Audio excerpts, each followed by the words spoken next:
Hello and welcome to another edition of the Big Freaking Friday Show on the College Football Mafia Network. I'm your host, Nathan Bomber Brown. With me are my partners and co-hosts and everything we do around here. They're just as responsible as I am, so something goes south, it's their fault as well. That would be the Wild Ute and the great Moen After Dark. How we doing tonight, guys? What's up, guys? Happy Friday. Happy Friday, Moen. Happy Friday, Nate. Y'all out there, community, let's freaking go. Let's freaking go. Moen, how about you? What's top of mind for you tonight wearing that fancy Ohio State hat? Autonomy forever. Getting to it right now, baby. Forever. I love it. Boy, we're not going to go in slow tonight. The show is going to be about money, money, money, and more money, and who controls it, why they get to control it, and kind of what the rest of the world has to do to control it at the same time. I welcome everybody being here on a Friday evening. I believe this is a no sports Friday. The Olympics are over. There's no football. We are getting ready to have the combine for the NFL, though. That's a big deal right now, right? Absolutely. Mel Kiper in his mock draft, did you see he had 5 Buckeyes? 4? Yeah, I thought it was 4. Regardless, it's a ridiculous amount. I think it's 5 in the first round. Okay. So okay. 4 in the top 7. That's what I heard, yeah. I thought it was top 10. Regardless, that's all out of perspective, considering how many players are actually out into the draft this year. So another fact that I'll bring up and kind of get your feedback on, both of you, people are staying in school more. A quarter more athletes are staying in school, which is then leading to better draft classes, which is then increasing the quality of both the NFL and college football teams. So older teams staying in school longer, getting paid now, makes sense. It does make sense, yeah.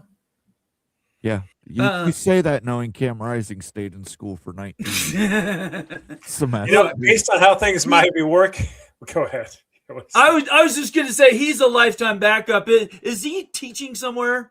He's got to be coaching somewhere, right? He's a high school coach, head coach right now, and he's doing here. The poll is to bring him back as the quarterback coach for the Utes next year or the year after. So he might be on Utes coaching staff here soon, guys.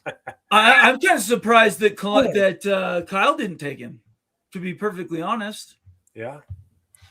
I mean, he's in touch with the players. He understands kind of what they're going through. I think it's a perfect fit if they can make it work. Yeah. He's going to be coming back home to Utah, though. You think so? Yeah. This Michigan-Utah pipeline's about to get over in about 2 years here. Let's be very clear. That's one-way traffic. That's only going one direction. You know what? It's a little short spurt, though. Whittingham's long in the tooth, guys.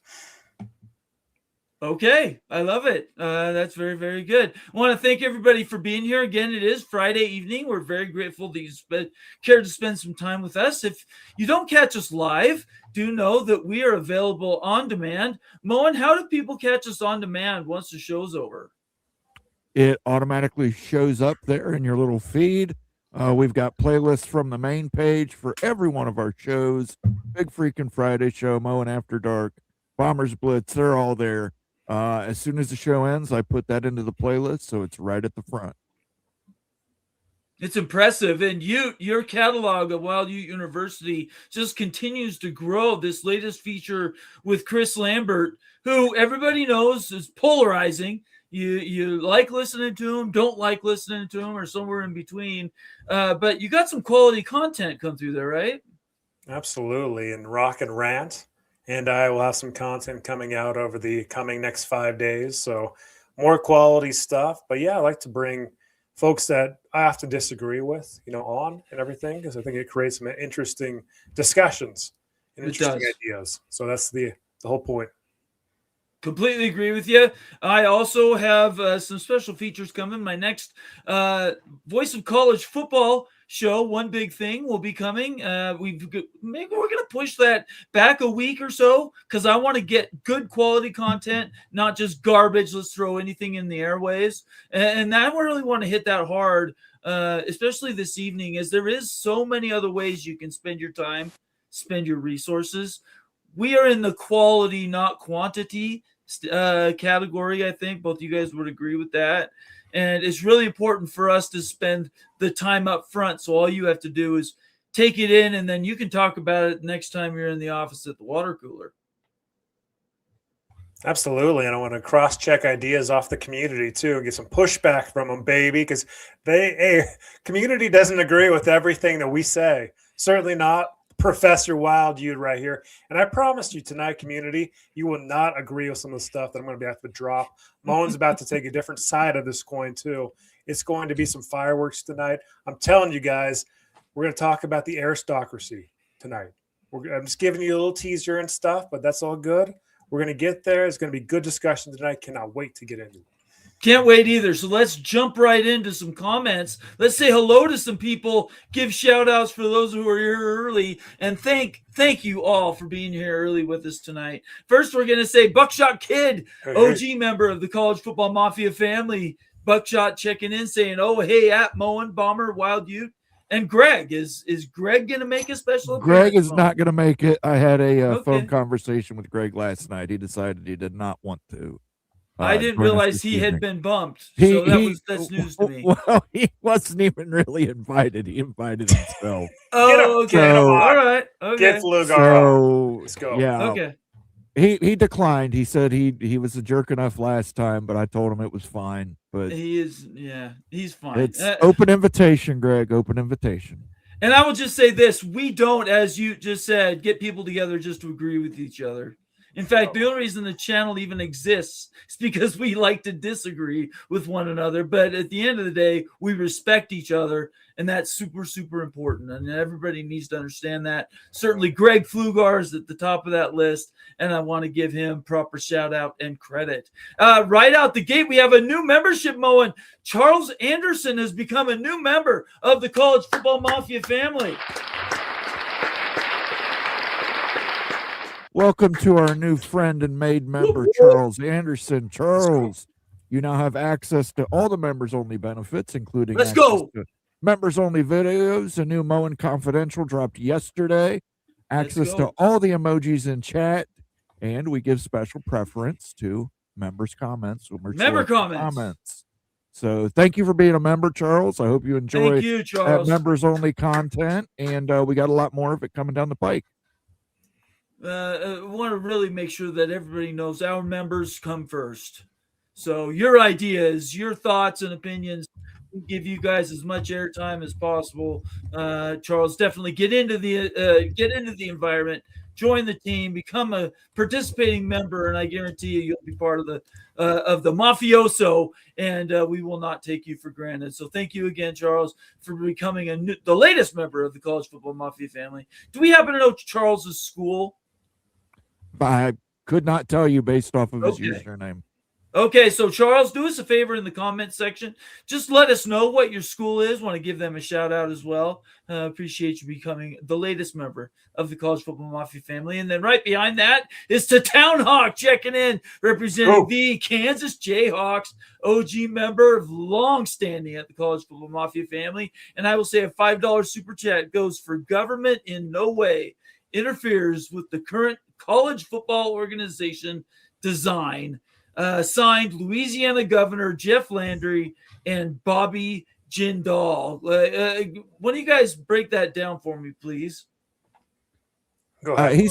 He's talking about the fact that both those governors did interfere in college football, but that's because that's Louisiana, and that's just, that's what Louisianans support.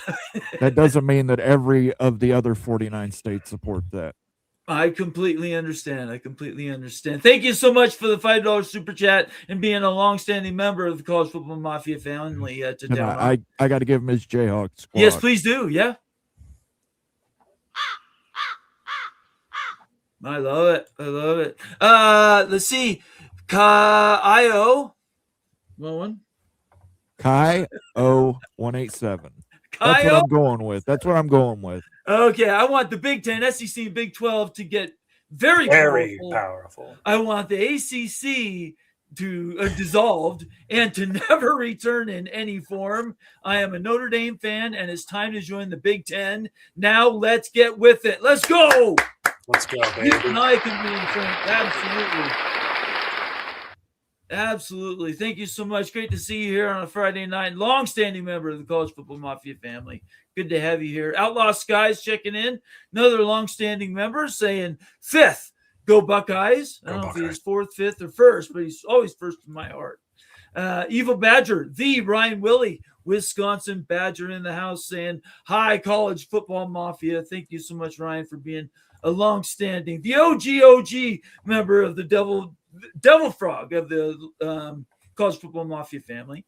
The Big Ten and SEC can't even agree on the state of college athletics, but now they issue joint releases statements like someone else is responsible for the show they've been cheering for.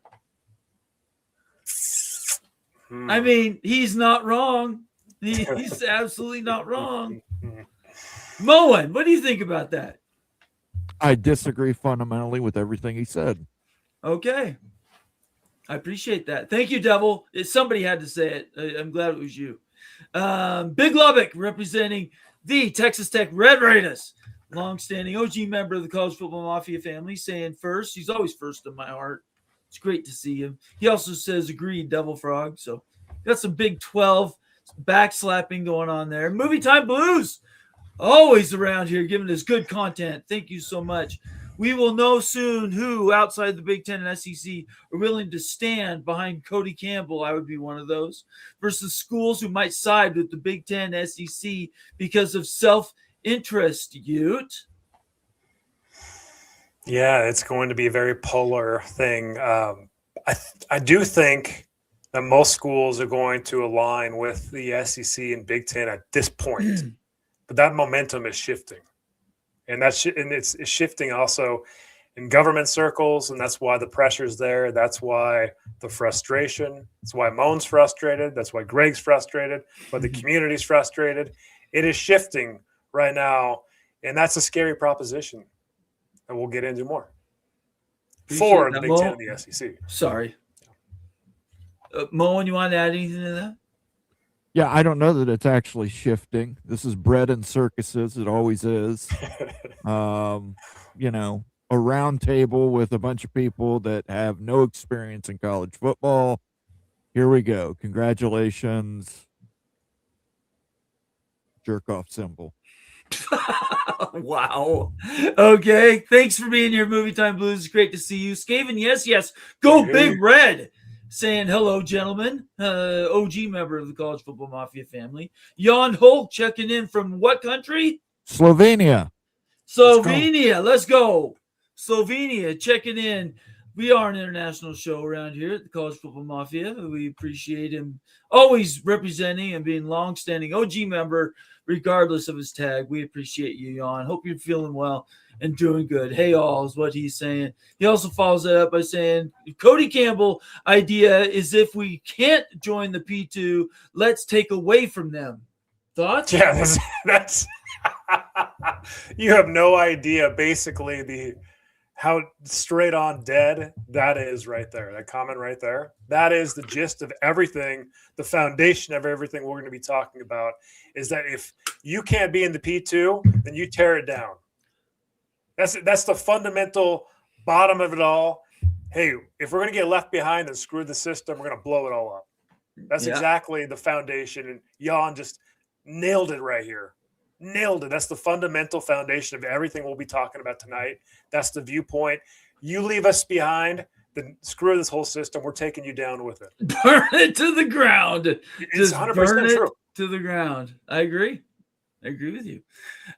Sorry, Daniel Gygax checking in. Good to have you here, Daniel, contributor extraordinaire to the College Football Mafia family. Thank you so much, Daniel, for all you do. Hi, everyone, he says. Always involved, always helping us in the background. You might not see it, but we see it. The hard work that Daniel does is way appreciated. Dave's here. Checking in, another longstanding OG member of the College Football Mafia family. We have a need to socialize college football, but not college education. The athletic department, but not the medical department. Does that make real world sense? to anyone? Yeah, it makes real world sense to Cody Campbell. And by the way, I just registered Moen Energy Concern this afternoon. And Cody Campbell, I want some of that money from your energy company. Okay. Because it's not fair. It's not fair. So okay. I'm expecting a couple $1 million overnight, Cody. Okay, That's right. what I'm Okay. expecting. So okay. We get some of that because we're the platform. well, you got to start your Now own you get energy $5 company. No, or you got to something. start your own energy company Okay. and then request money from him because that's the way he Okay. likes it. Okay. All right. Thank you so much for being here, Dave's here. We appreciate you. Antoine Johnson, the ASU Sun Devils in the house, OG member of the College Football Mafia family. Y'all know what will not be discussed on tonight's show? A real solution, because no one has one. Nevertheless, the show will be fun. Popcorn, yellow striped smile. I have a solution. I'm happy to break down my thoughts on it. Doesn't mean it's the one everybody's going to listen to, but I do have detailed, sort out ideas. Can you say the same for yourself? Yeah, I mean, I've thought about different ideas too, and ideas become solutions when you bring them up and discuss them and they're agreed upon eventually. So that's the first part of it. But I think that, the fundamental thing, guys, is there's a problem. Can we just talk about can we all agree there's a problem in college sports? Sure. Like, forget Cody Campbell for a second. Look, like the Big Ten and the SEC are making 15 times more than G6 schools, 15 times more than G6 schools. So obviously there's a financial disparity, 3 times more than Big 12 schools, almost 3 times more than ACC schools. And that gap keeps getting bigger. There's no regulation. There's no anything with NIL. There's no police. You can do whatever you freaking want. There's no rules. This is fundamentally broken in so many different ways. So I think that we should all at least agree that there's a massive problem that needs a solution. And that's the phase one right here. Can we agree with that? Because then we can talk about ideas. I agree there's a problem. Yeah. I don't agree. Okay. I don't agree when you put it in those parameters. I do not agree. Okay, then put it in your parameters. Let's hear your Nike makes hear 15. Nike makes 15 times more than Reebok. Yeah, but Nike operates in a fair. So we market should system. social. Oh well, we operate in a fair market system in college football too. Not really. The Big Ten took risks to make the money they are making now. They walked away from an ESPN deal. All the members at the time put up their own money, fronted it to create the Big Ten network. That is one of the reasons the Big Ten has become the most successful network. So now you want to be punitive in the free market system and say that the Big Ten, because you took the right risk and put the right money in the right place at the right time, you should be punished. It's no different than saying, Nike, you should be punished because you're a successful tennis shoe company.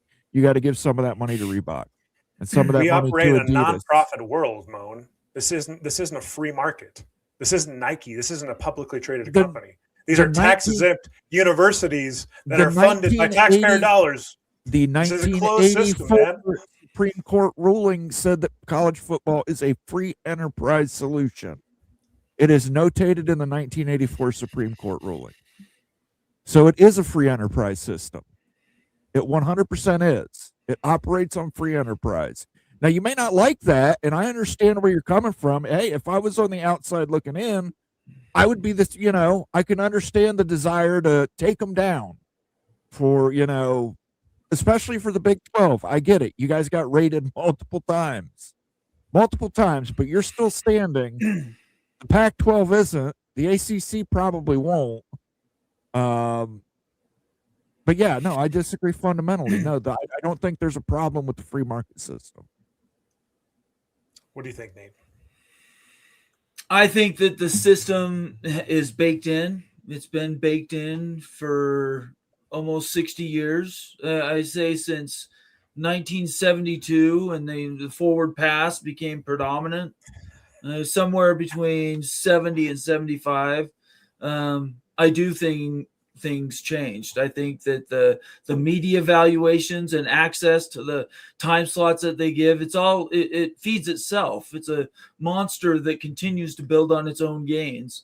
And in doing so, it naturally freezes out other opportunities. Now, I also agree that a lot of those opportunities come with actual people behind them, viewership.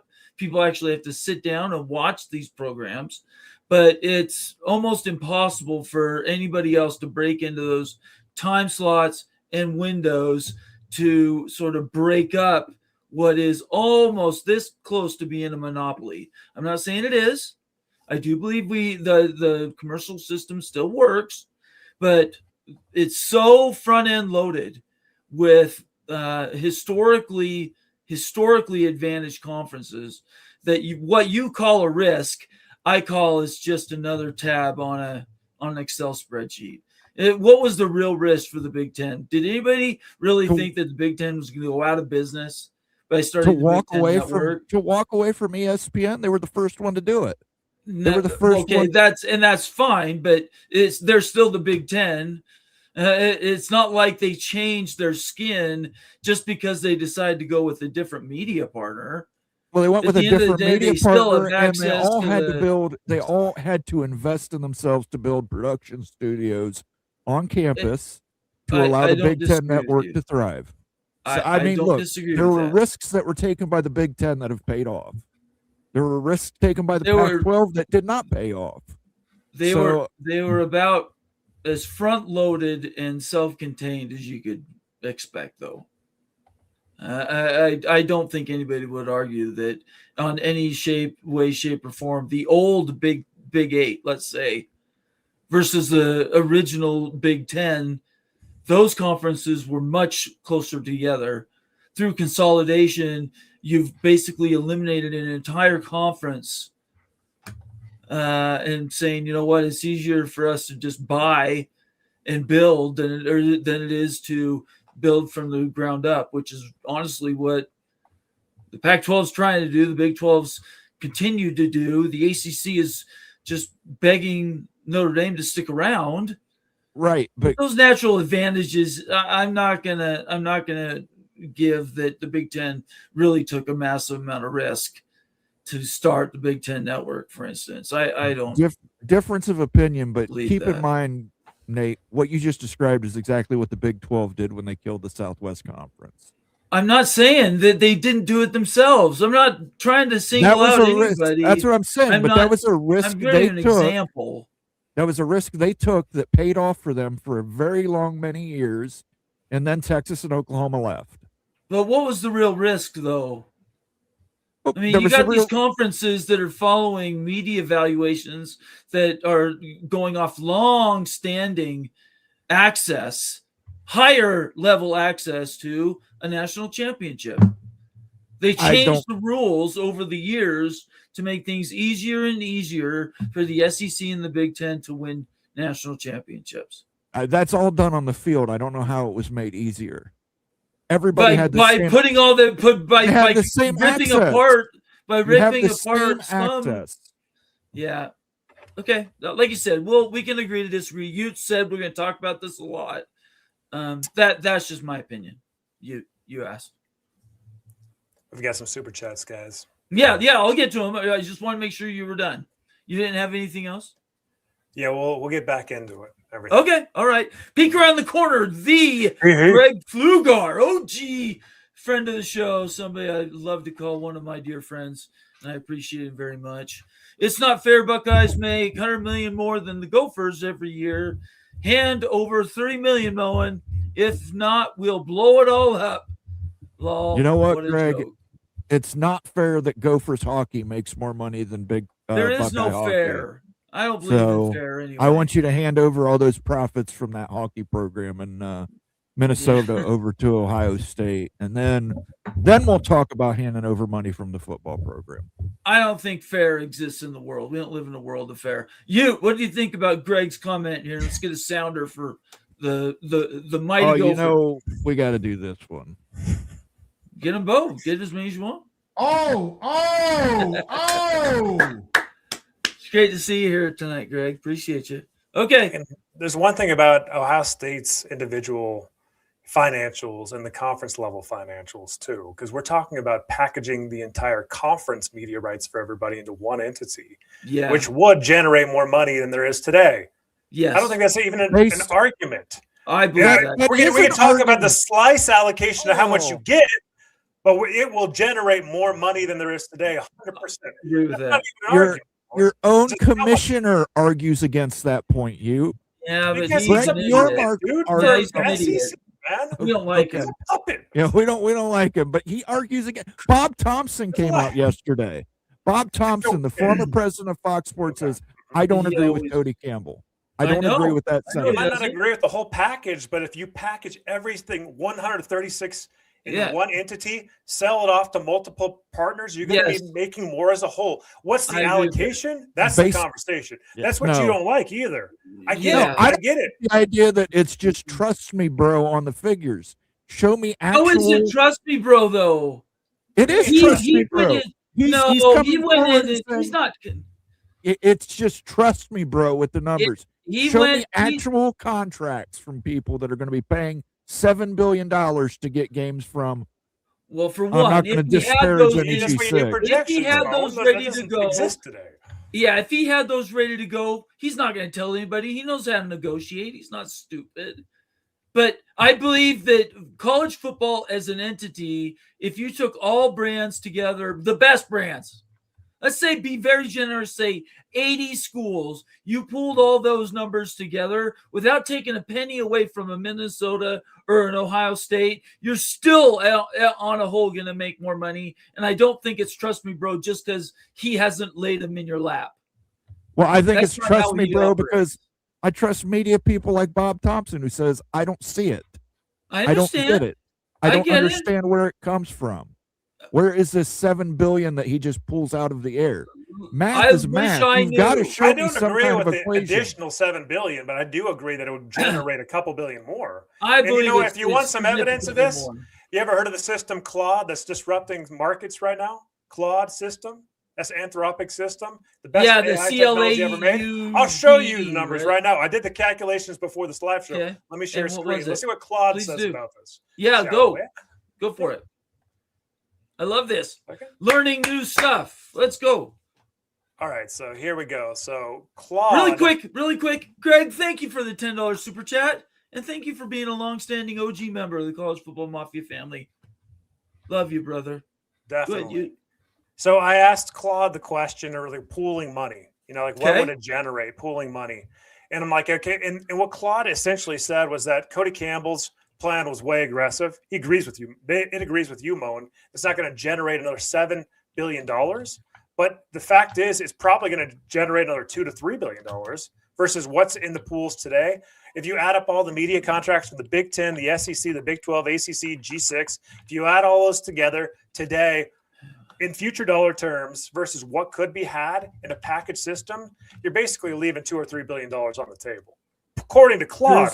Right here. Here's your problem with your Claude equation right here. 30 to 40% premium from NFL style pooling. How many teams are in the NFL? 32. How many teams are in FBS? 136. There you go. What about the optimistic look where it's saying, hey, this could generate $4 or $5 billion? That's that's the realistic look. The pessimistic that's what I'm saying. You can't even says you're making money. You can't compare 32 NFL teams to 136 FBS teams.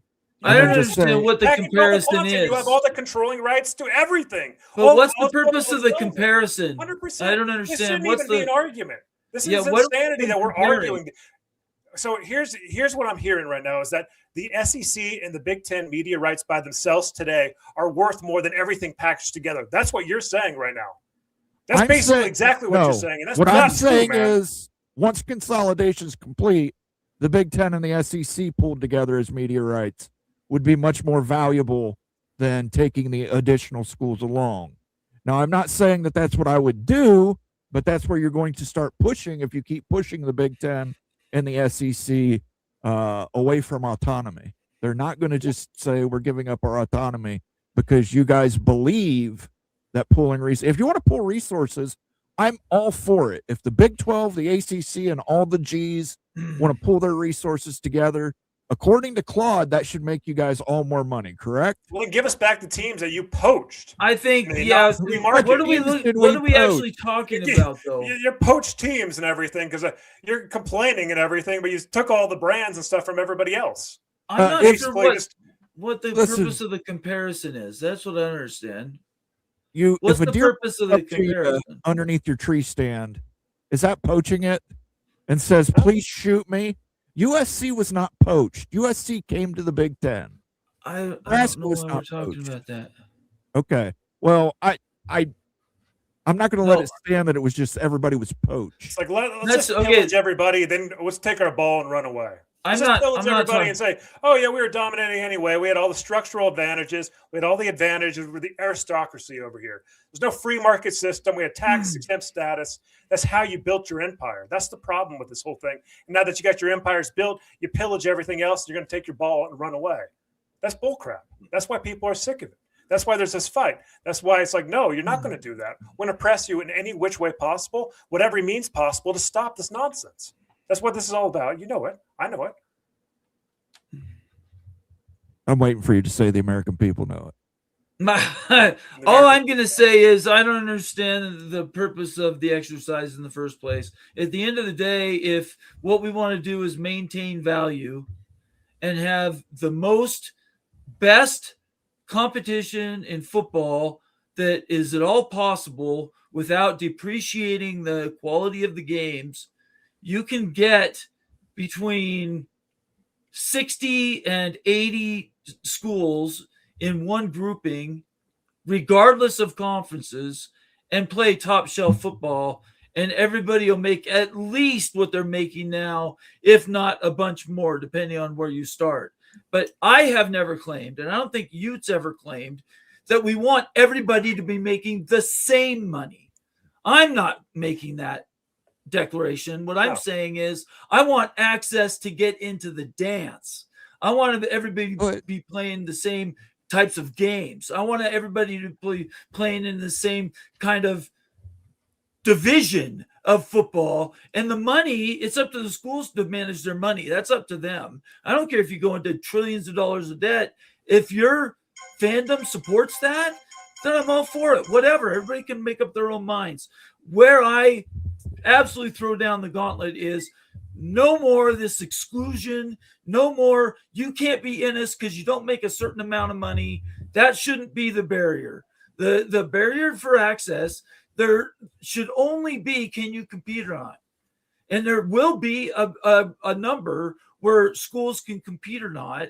And I don't need a comparison to the NFL. I don't need a comparison to college basketball. None of those things matter. We're talking about comparing football to football and what's the best way to get the best teams on the field to really compete and vie for a national championship. That's all I care about. Increase access to the playoff system. Let's move to 16. Let's move to 24.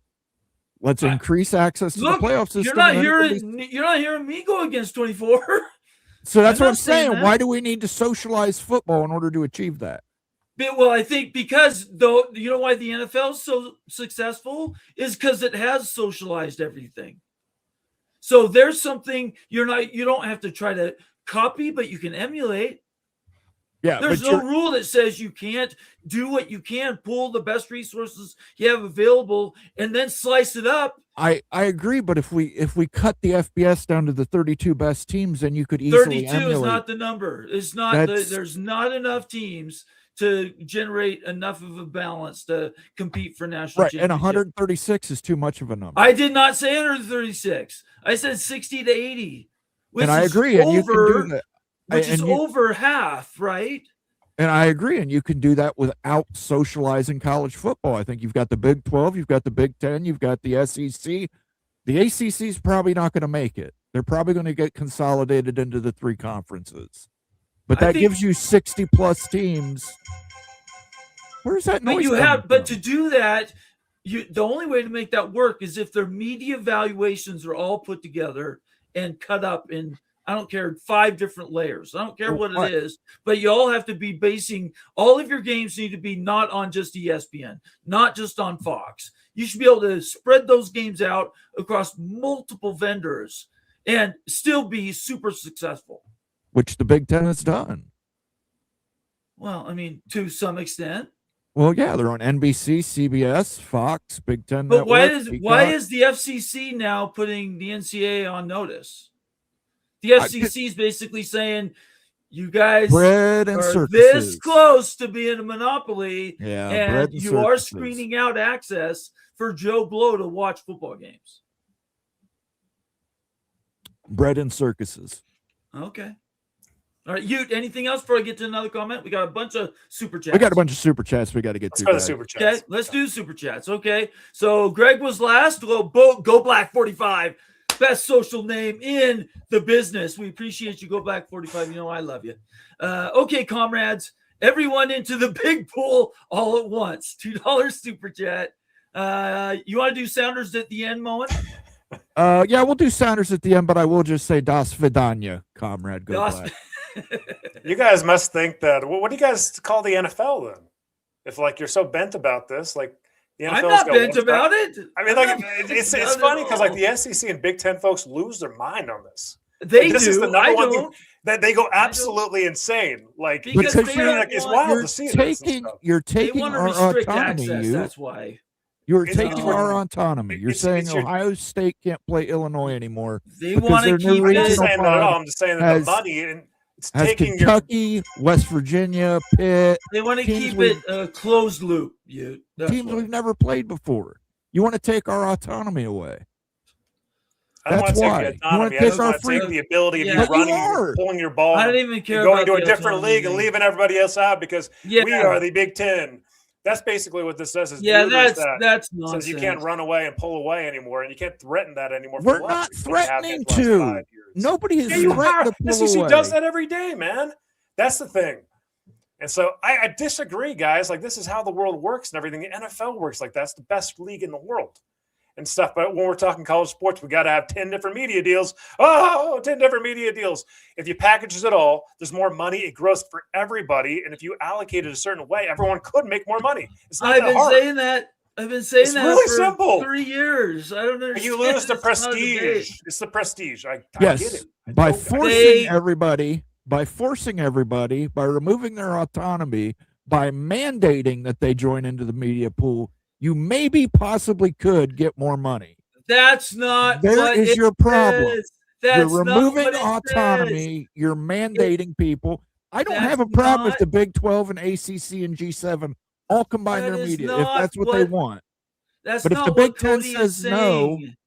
if the Big Ten says no, that should be respected as a Big Ten saying no. We have had Cody Campbell on this channel. I interview him, and he did not say he wanted to force anybody into anything. Cody specifically said what he wants to do is open it up.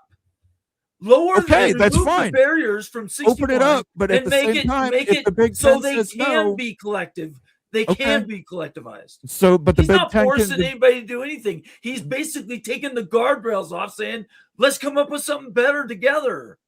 and if the Big Ten says no, we would not like to do it together. Is that going to be respected, or is it the government influence going to say, "Oh no, the government says you've got to do this"? Well, for right now, Gotta we're be talking about mandated. those are ghosts in the machine. We don't know because it's not there yet. So how Well- can we possibly know that's going to happen? I don't know all the history of the times that the government's got involved in things. Yeah, I'm not a fan of the government getting into stuff either. All I'm trying to do is reduce and remove the guardrails that are restricting so people can't pool stuff if they want to, not if you're forced to. That is a distortion of what he's always said. He's not forcing anybody to do anything. He's simply opening up the floodgates at the at legislative level. So if they could work it out, if there's an opportunity that people can make more money, there's no more restrictions, so they can't. Okay, repeal the Sports Broadcasting Act. I have no problem with that. Do not That's what he's talking mandate that about the doing. do not mandate that there's a government entity. There's no need for a government entity to oversee college football. None whatsoever. We don't need any I more don't know. bureaucracies. It's pretty good when the NCAA actually had some teeth. Yeah, Well, I really I'm not enjoyed a fan- college football then I'm more not than today. I'm not a fan of the NCAA doing anything on You their know what? own, but NCAA, I'm also under not a NCAA, fa- every I'm not rule a it was a fan- lot better than it is today. I'm just saying that, like 100%. I'm not a fan of the NCAA either having all control or no control. We need something in the middle. We need stuff in the middle. Everybody's always on these polar opposites of everything. Anyway, Go Black 45 gave us another membership moment. Who got that lucky thing? And I don't know how appreciative he's going to be, but Edward the Auburn Tiger received a gifted membership from Go Black 45, the LSU Tiger. Tiger on Tiger love right here on a big freaking Friday. We've got Tiger to Tiger love.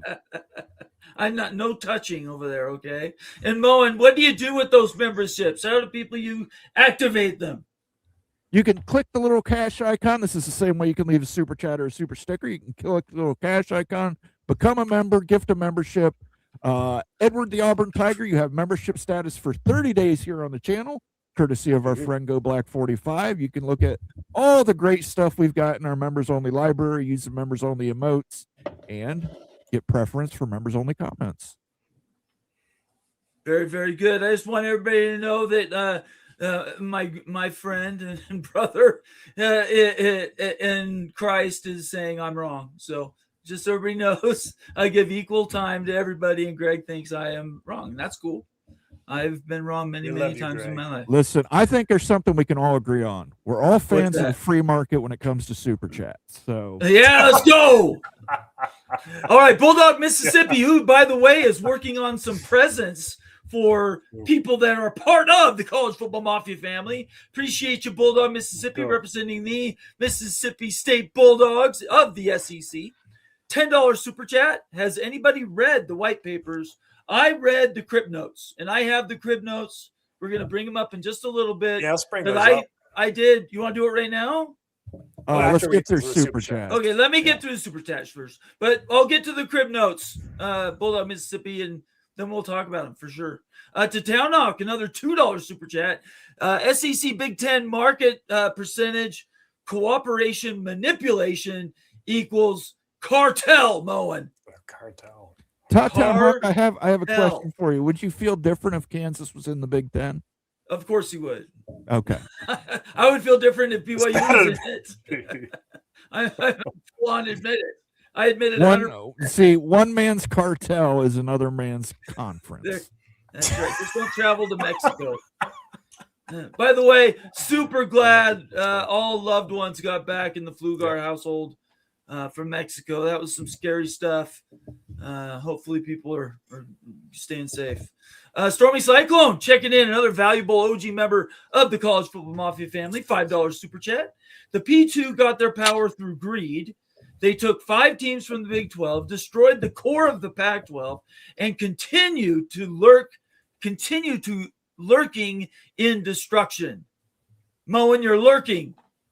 Well, Stormy Cyclone, I would just say I appreciate you, but you need to look at the history of the Big 12, how many teams they took from the Southwest Conference through greed. By the way, they did that via greed.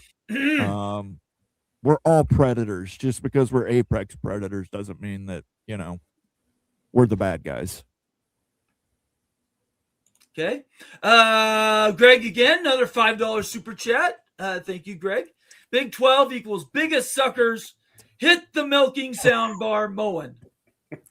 He did pay for it. They've been sucking you, sucking you, and sucking you. They've been sucking you, sucking you, and sucking you. They've been sucking you, sucking you, and sucking you. You're sick of it, I get it. They've been sucking you, sucking you, and sucking you. They've been sucking you, sucking you, and sucking you. They've been sucking you, sucking you, and sucking you. Thank you, Greg. I appreciate you for that so much. Greg, can I speak to something? Yeah, go ahead. It's a really good super chat. It's funny.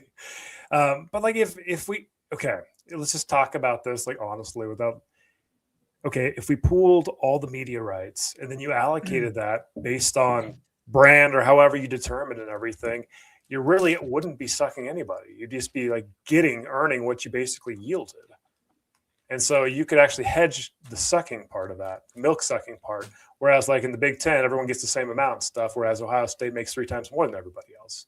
So there's true sucking going on in the Big Ten right now. But if you could structure this new pool of money in a way and stuff where it's fair and equitable for everybody, and again, Ohio State be making more than everybody else because they've got the best viewership. You can make that happen. So people could actually be making more money, even Ohio State, even Minnesota. I don't know if Minnesota could actually. There's some schools in the SEC and the Big Ten that would be taking a pay reduction by doing that because it wouldn't be equal revenue sharing across the board anymore. That I get where, especially if you're a school like a Purdue where you'd fight tooth and nail and stuff because you're like, I'm not taking less money doing something like that. Heck no. I don't want to do that anyway. You fight tooth and nail. I get it. I totally understand where you're coming from, but it is the most equitable and it's the actual antithesis of milk sucking if you did that. And Moen, I'll let you respond to that too. All I would say is in my world, in Bombers' world, nobody loses what they've already got. So whatever Minnesota already has access to, they will not make a cent less in a consolidated medieval rights world. The only thing that would be different would be the schools that aren't currently getting paid at P2 levels. They have the opportunity and they can earn their way up to making more money. That's it. That, and you put them in the same subdivision of college football where they're all playing the same relative schedules. I don't want anybody to make less money than they're currently making. I'm not cheering against a conference or a school, even Utah, to make less money. I'm not doing that. I think people ought to be able to make more if they participate and are better at it at the end of the day. So, Moen, go ahead. You can respond. At the end of the day, you are sacrificing something. You're sacrificing your self-determination, your autonomy. But isn't that part of being in any organization, though? You're giving up some of that? Yeah, if you want to be in that organization, but if you don't want to be in that organization, you say no politely, no thank you. That should be the end of it. And you don't lose your autonomy, and Minnesota's going to keep making what Minnesota makes, and Ohio State will keep making what Ohio State makes, and everybody in the SEC I don't think anybody's cheering what, against those schools to make that money. Yeah, well, I think the fact of the matter it is, because you're going to have schools like Minnesota, because they're not a huge football brand, drop in revenue. No, they'll stay where they're at. I'm literally saying they do not. I know that you say that, Nate, but like let's just follow this train of thinking, because like a good argument for this model is like you get what you earn, right? And so like let's just chat about that. Keep going, Mark. Okay. So you're saying you get what you earn? Yes. Above and beyond what you've already gotten. Is earned, because 2 years ago Indiana would have got the least amount of money. Right. Now Indiana is undefeated national champion. They would still make the minimum Big Ten amount, though. Would they be able to afford, if we're going to do this in tiers, would they be able to afford to keep up with Ohio State and Oregon and the Big Ten? Depends on how good their booster support is. That's exactly the schools should not be underwritten by the conference to stay and compete at some higher level.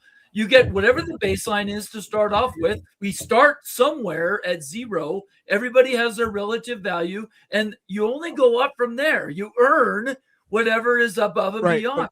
Who determines relative value? That's my point. You'd have to figure it out.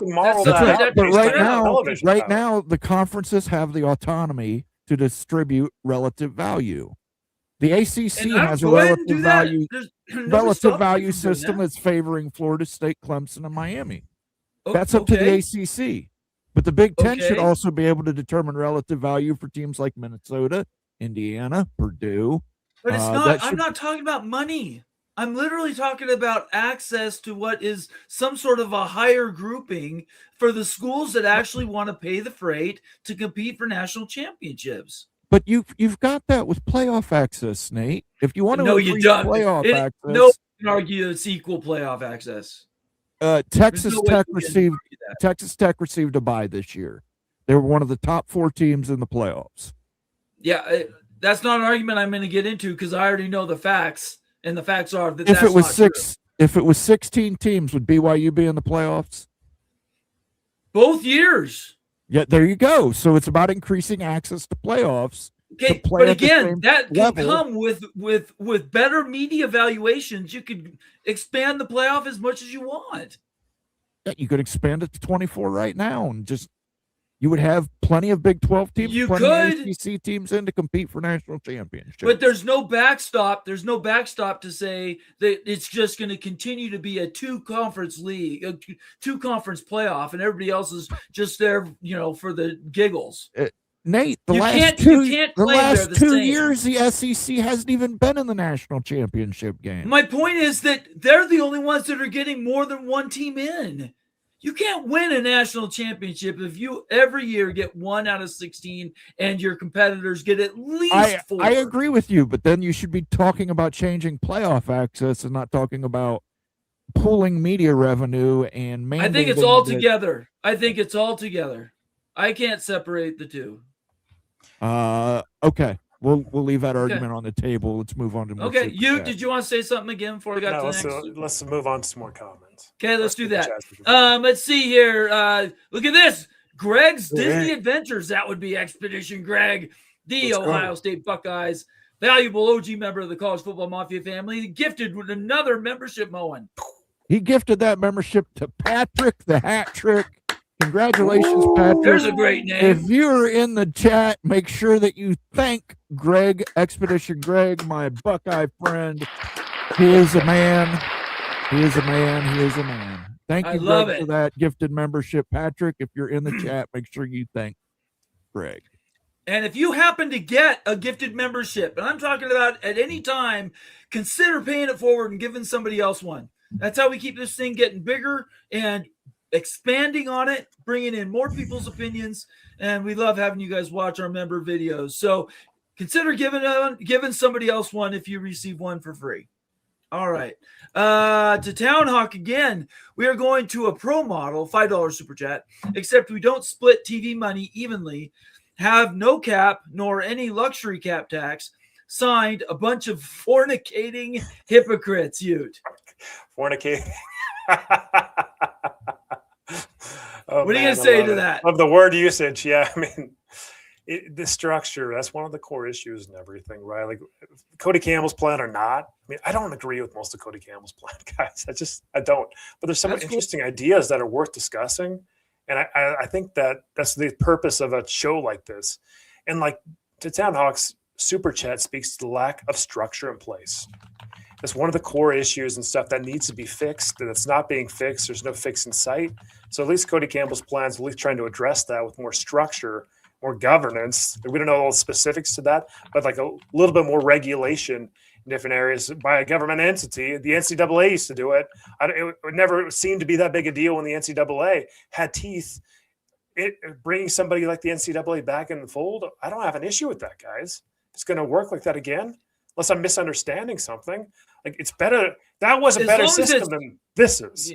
As long as it's administered fairly, and I do use fairly in that sense, everybody's held to the same rules, and we, to the greatest extent possible, eliminate the bagmen and make NIL actually mean name, image, and likeness. I think there are some things that could be adjudicated through the NCAA. Just right now, this second, I think the NCAA is an old, decrepit, horrible model that they can't regulate anything, in my opinion, fairly. Is that better than no regulation? In my opinion, there's nothing. There's nothing. There's no cheating. There's no nothing. You do what you want. It's truly the Wild West, and like there's no punishment. So like it's you kind can't of that have way a healthy sport like it is today. That's the problem for me. Yeah. Okay. So yeah, I don't care who it is. I don't care, but it just seems like unless you give the government in, you ain't gonna ever be able to police it. In my view, I don't know how else to do it. Very fair. I think that's a very fair take. LC versus the Earth, always coming in. Moen's one of Moen's favorite names. $5 super chat. OG member of the College Football Mafia family. USC was not poached. We just wanted to test ourselves against the best competition in the world. Wow, that's a side slap at you there, you. Yeah. I think that it's fair to say this, and I'll be honest about this too. With this argument, I think that we're all in our own way. We're a little bit self-serving. Oh, absolutely. Alma mater is on the other side of this. So if there's a pull away, my Utes get absolutely left behind and screwed. My Utes have a $66 million revenue gap compared to the Big Ten today. So it's hard enough to compete. Everyone, basically, if you pool in all the schools, there's like 120 schools that have like a $20 million operating loss in the NCAA. So things just are absolutely insanity. And there's only a few schools are making money right now. And and not so that making money is the goal. Making money isn't the goal, though, right? You have to make money to keep it in existence. Operations. Right? If you want your other sports and stuff, those are going to be cut if you don't make money. And so But I am self-serving because that is where my alma mater is, on this side of the view. And if I was on the Big Ten side, I'd probably feel more slanted to say, no, get your own money. We earned I totally get where you're coming from. I would be arguing on that. I totally get it. But I'm trying to be a little bit more, understand both sides of this and come to maybe a medium place where everyone can win, maybe having a little bit of autonomy still, but you're not going to get left behind. There's no more threats of getting left behind. Like the SEC is going to pull away, move their ball somewhere else because they're not happy with A, B, or C. It just gets really tiring hearing that all the time. So can't we keep something that resembles the college football that we've loved and is growing the game? Moen. Listen, I think he's right. I don't like the term poached. I don't like the term poached. If somebody comes to your door offering you free pizza, you eat the pizza. Free pizza. It's free pizza doctrine. USC came to the Big Ten, said we want out of the Pac-12. Right. Now, what's the Big Ten supposed to do? Say, okay, go ahead and just go to the SEC or go to the Big 12. Take all that value you have and go there. Where's the Big Ten supposed to say, okay, well, if you want out of the Pac-12, we could probably work you in here. It's not poaching. I don't think it was poaching when Colorado joined the Big 12. Not poaching. Colorado approached the Big 12 about rejoining. Okay. All right. Let's get to the next one. $2 super chat from Marcus Williams in the house. Good to see you, Marcus. Thanks so much for being here. $2 super chat. This talk is only uniting the Big Ten and the SEC breakaway. Yeah, this is back to my point I just made. This is the threat that comes up all the time. And this is why there's a lot of built-in anger from everybody that's not in the Big Ten and the SEC, because basically just saying, screw you guys, we're better than you, we're pulling away, forget you, we're going to use that as leverage every single point when you want anything, so we're just going to keep nickel and diming you for more and more power. And you get so sick of it, you've got no other options but to get the government involved because it's so polar. That's where we are. The anxiety is real. That's all I'll say. It's based on real fear. And Marcus has it exact. It's true. But that's why, while I'd love to say, and I do still say that I'm very even, I would have this same mentality, even if I was in the Big Ten and the SEC. What would be different is all my conversations would be from a position of strength instead of tacit weakness. And that's the difference. My core values would still be the same. I'd still be looking for better access for Washington State, Oregon State, Boise State, and, Air Force Academy. I want all those things, but definitely what's different is the sort of the paradigm, the world that we live in would be different. Let's see here. Another one from Greg, another $10 super chat. Thank you so much, Greg. We appreciate you. Those mighty Gophers in the house. Well, you should actually read Cody's plan. He takes away all autonomy from the Big Ten. I totally realize that. I've reviewed the plan. I've seen it. I don't agree with everything with Cody's plan. I don't want to strip regionality and stuff and what makes pageantry, the college football, the rivalries. I don't want to strip that away from anything. I really don't. So Cody's plan isn't what I'm saying that I'm 100% supportive of, but the idea the repulsion against packaging everyone's media rights together because it's not going to make as much money. I disagree with.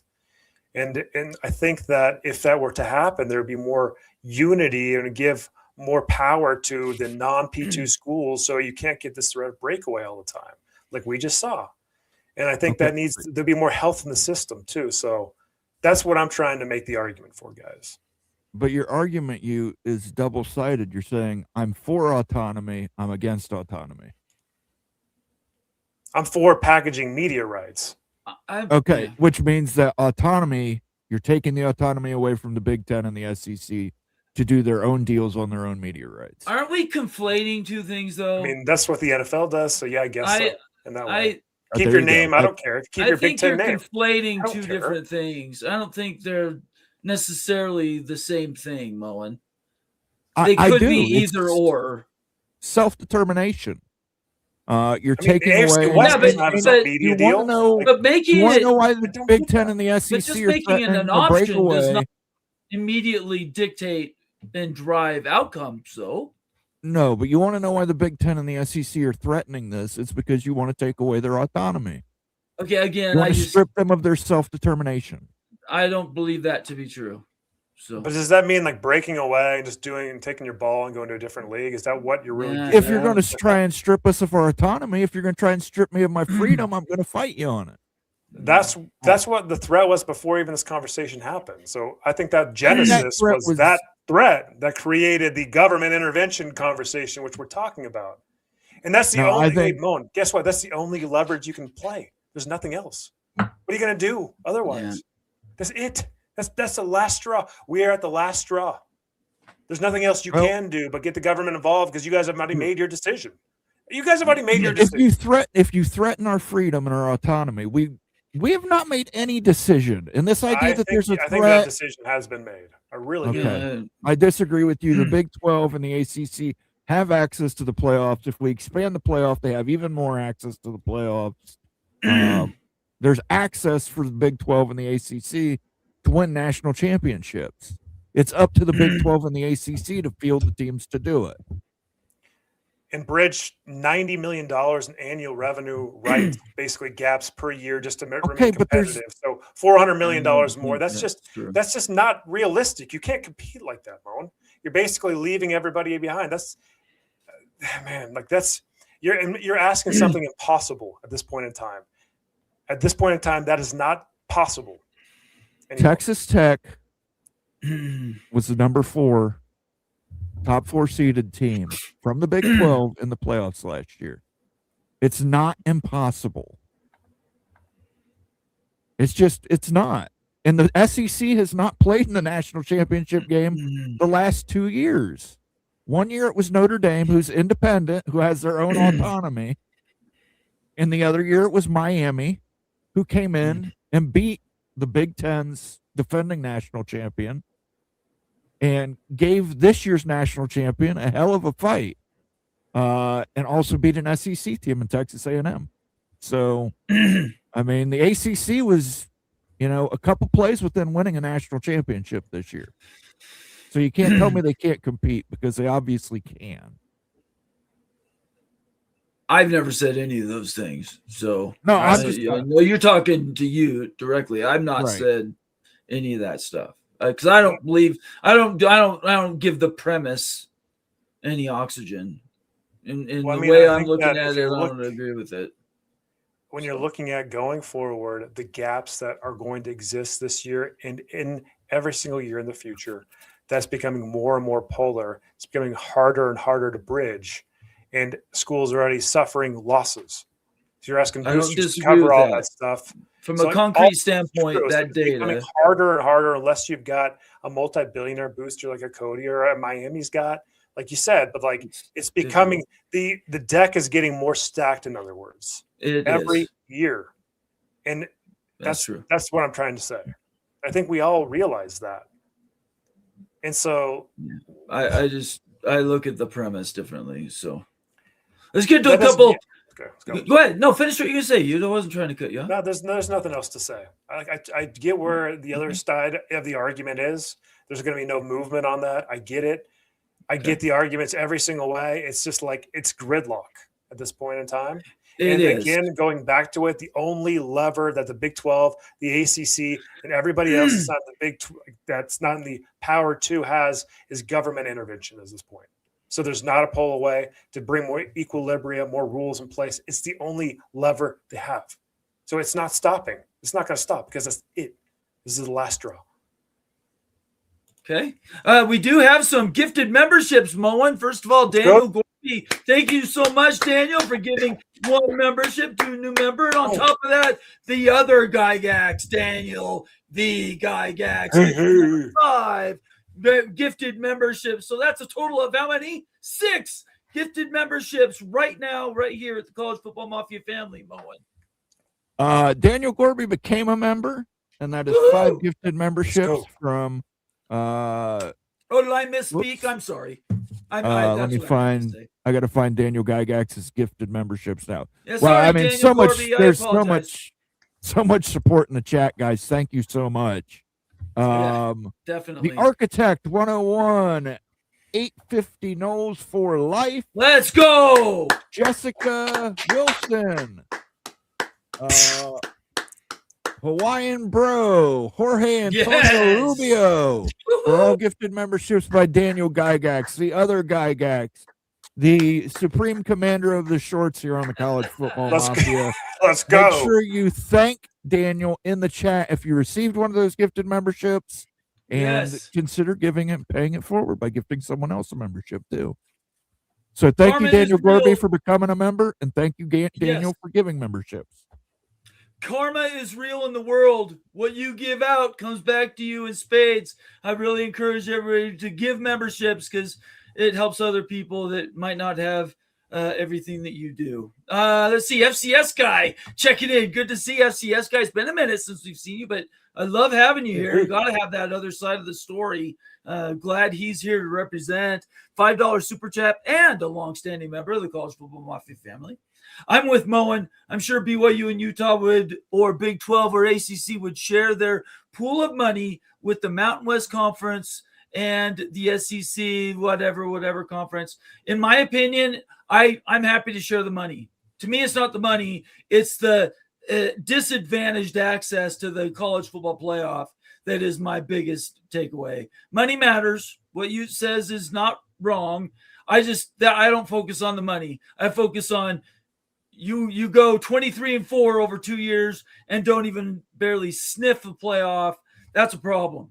That's a real problem. And it's not just affecting one school. It's going to affect a ton of schools. So that's where my biggest hang up at. How about you, Ute? Yeah, Moen has a very strong point. Like, first, it's not acknowledging that. The point that I was making earlier, if you packaged all the media rights, Mountain West would be involved in that, and they would get their share based on the metrics that you put in place, based on the viewership power you're modeling. You could totally make that work based on what each school would be bringing to the deal in that media deal. So basically it would obliterate milking for everybody 1 through 136. Mm-hmm. And yeah, that's it. Agreed. Moen? You had me with I'm with Moen. There we go. Let's stay on same page. Jacobra Cat checking in, long-standing OG member of the College Football Mafia family. We need to do, Moen, here's an idea, just to celebrate all of our memberships. Just to we can do a members only stream. We can do a members only stream. We need to do that. Let's pencil that in, and all we will do is shout out memberships. I would love to do that. I've always thought to do it in the past and just hasn't made it to the bubble to the top of my brain. So we'll try to get that on. I've now said it out loud, so Ute and Moen will hold me accountable. Jacobra Cat says, Greg, PATC, peek around the corner rendition of the milking soundbar. You heard that, Greg. That's what we want to hear on the next edition of PATC. We need to get you saying they're sucking you, they're sucking you, they're sucking you, they're sucking you dry, and you're sick of it. I get it. Here it is. They've been sucking you, and sucking you, and you're sick of it. I get it. Please say that on the next PATC, and I will clip that and add it to the soundboard. Let's do it. I say let's go. Skaven, yes, go Big Red. $2 super chat. Hey, Moen, Greg wants on the show. We've made a conscious decision to exclude Greg because we don't like him very much, and so we're not going to have him on the Get Greg on the show. Bring him on. No, that's not true. We're going to need to get through the super chats first, and then we need to get through a bunch of stuff first. Right. Okay. Kenneth Maynard, we have like 20 minutes of sounds coming. You, Kenneth Maynard, representing the Eastern Carolina Pirates, $10 super chat OG member of the family. I am for any plan that lets ECU play on a more fair playing field with NC State, UNC, Duke, and Wake Forest. Teams afraid to schedule the Pirates now and don't pack the house like ECU does. Ute and I both understand and appreciate Eastern Carolina. Yeah. They have a great program, and they can compete in those Carolinas, can't they, Ute? Well, definitely, and they will be an ACC expansion likely if there's several schools that leave, even a couple schools. I think ECU's one of those top candidates to jump over the targets. It's going to make it happen, especially if there's a lot of Carolina-based schools that bounce. So I hope for better days for East Carolina. But I get it. Like what his main point is like, hey, these schools don't even really want to play you anymore, right? Yeah. So you're sitting here in the American Conference. You can't even get anyone to schedule you and stuff because all the leverage is with, the ACC. So it's basically just going up the line, just like what I'm saying, Big 12 with the Big 10, American with the Big 12 and stuff. Hey, guys, if we all package media rights together, that could solve a lot of stuff for everyone. Let's go. Moen, you want to add anything to that? I fundamentally disagree with Wad Ute. Okay. I think we can just make that a sounder. Just hit the button and just do it over and over and over again. To Town Hawk, another $2 super chat. Moen, bad time to mention eating pizza on the web. Fair enough. It's free fried chicken. Oh, there you go. FCS guy again, $5, another $5 super chat. Thank you so much, FCS guy. I'm not angry, Wild you are. I love watching Big Ten schools. They're historic. I'm a North Dakota State University fan. We knows the pecking order. Utah isn't Big Ten material. Wow, Utah catches strays. That didn't even come from me. Not even a stray. Thank you for the super chat. I probably, for some of the stuff that I've gone on and ranted about tonight, I probably deserve that. But thank you for the super chat, FCS guy.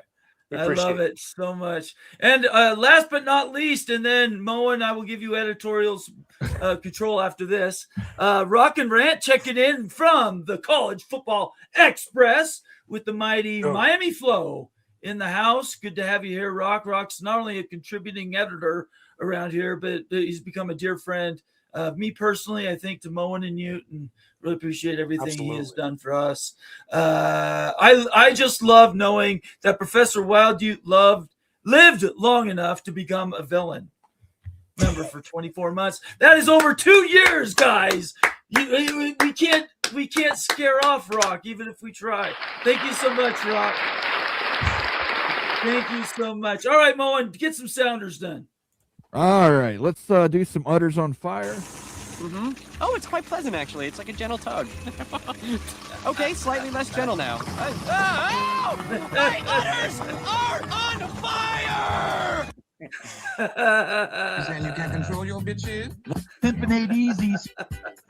Oh, sleazy. Pimpin' ain't easy. Pimpin' ain't easy. Pimpin' ain't easy. I'm not used to being taken advantage of. Let me go deeper than that, Ute. Straight up, you guys are getting screwed. Come on down to Cleveland town, everyone. Under construction since 1868. See our river that catches on fire. It's so polluted. Where's that from? I want to know where that comes from. That one. That's from a YouTube video promoting Cleveland. I couldn't care less about the team struggling. Struggling. Half drunk. Fully drunk.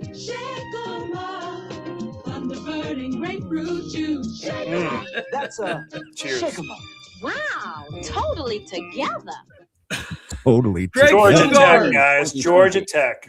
Greg Flugar, I did send you an invite. You can join the show if you want. I don't know why you'd want to, but you're welcome to. Yeah, your fifth or still around, Greg. I was going to send you the link too, but if Nate's already sent it, good deal. I sent it. I wanted credit for sending it. Okay, you can have. No, what else? We got more sounders. There's got yeah, we've got more sounders here. These kids. Okay. Well, let's do these. That's all right, man. Guess what? I was a little bit wasted my own self. You know? Okay. Man, you two a regular old Three Musketeers. Yeah, we are. Okay. What is that? Somebody tell me what that was. Yeah, two Utes. Keep going, Moen. What is a Ute? I'm into that. Greg's. I can see Greg's ripping right now. I know. I'm waiting for Moen to finish Sounders. I'm gonna Fat, drunk, shut my and mouth. stupid is no way to go through life, son. Well, here's the last one. We'll do a little history of the world. Okay. I coalesce the vapor of human experience into a viable and logical comprehension. Oh, a bullshit artist. We got 2 more super chats. LC versus the Earth. $5 super chat. BYU gets screwed because SECPN rigs the playoff selection process in favor of the has-been teams they have broadcast rights to, and I can't disagree with LC versus the Earth. And last but not least, to Town Hawk, $2. Thank you, LC versus the Earth. By the way, thank you for your $5 super chat. Thank you. And then to Town Hawk finishes it off with, "I want to go to war. I want a lightsaber." Give him the sounder, Moan. Give him that sounder. Let's give him the sounder.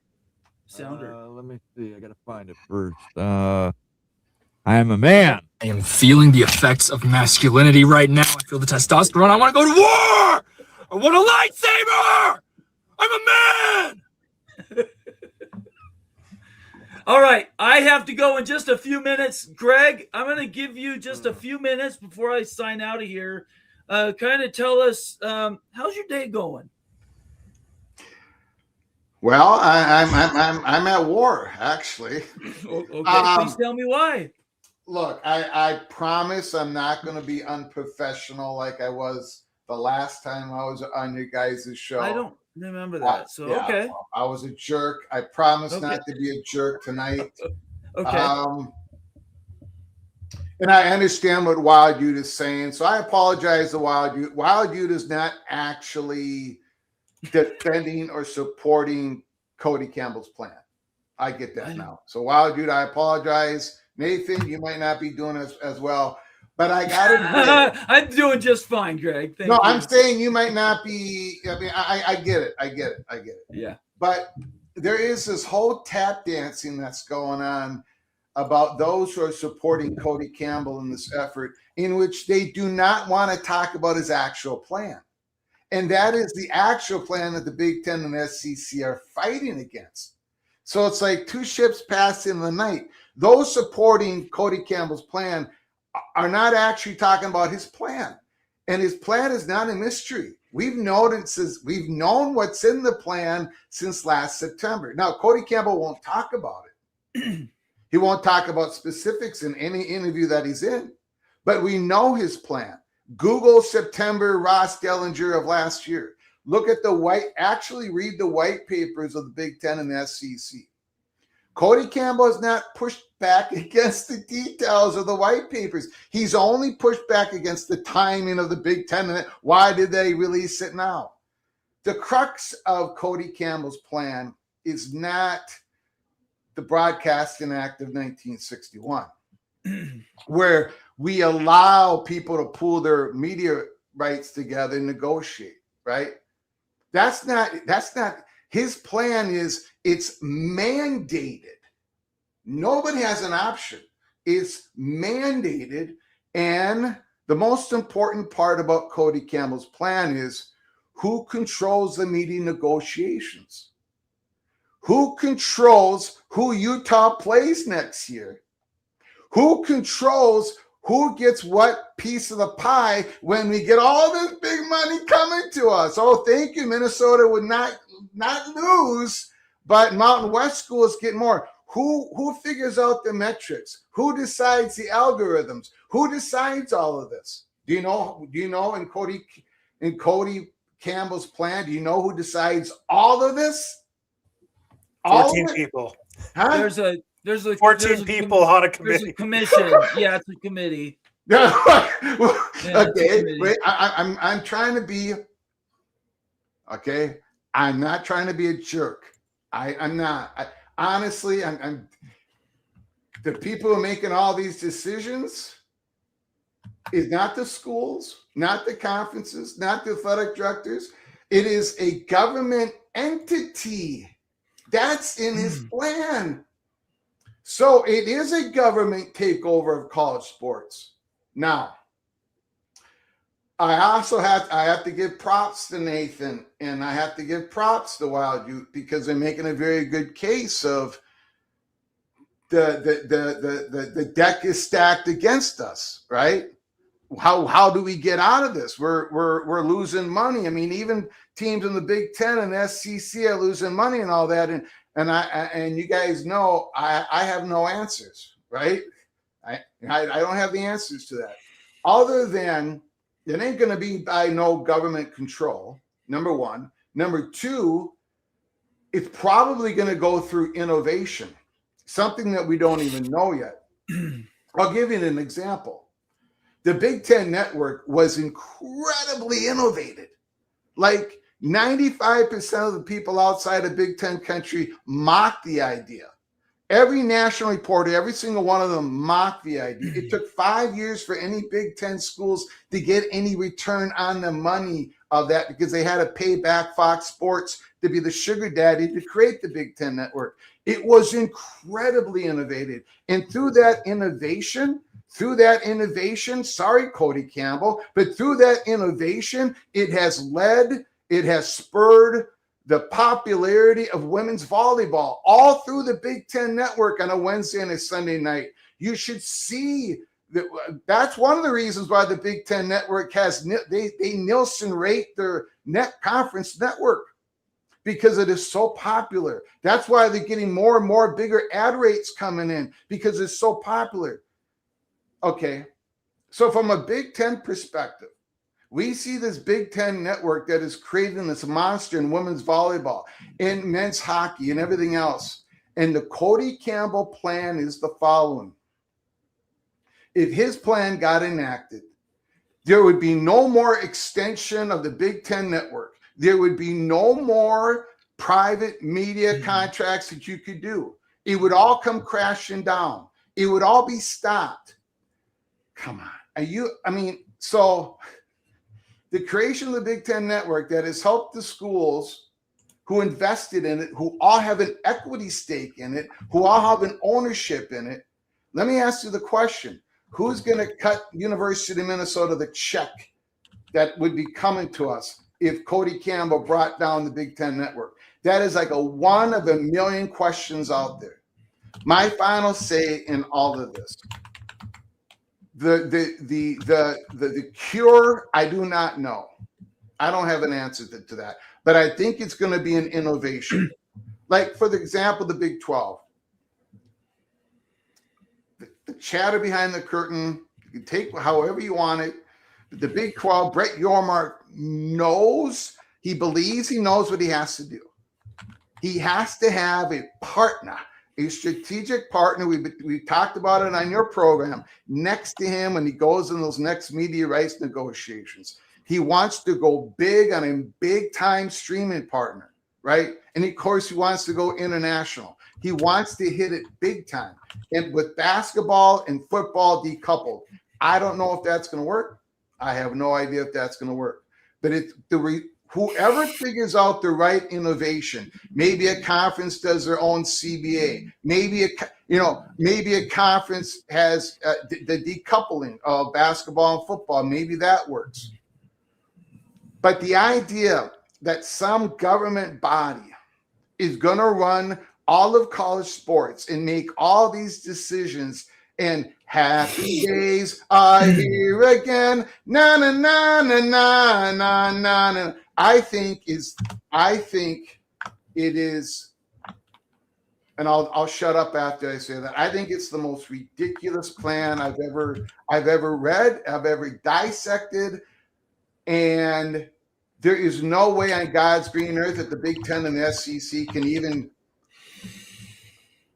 Look, you talk about the Big Ten wanting to break away. I don't think the Big Ten wants to break away. That's the conference that has in public and in private supported the 2014 playoff. That is the conference that wanted to do the 4-4-4-4-2-6 in public. That's the conference that has had no public support from Yormark or Phillips. The Big Ten does not want to break away. I don't want it to break away.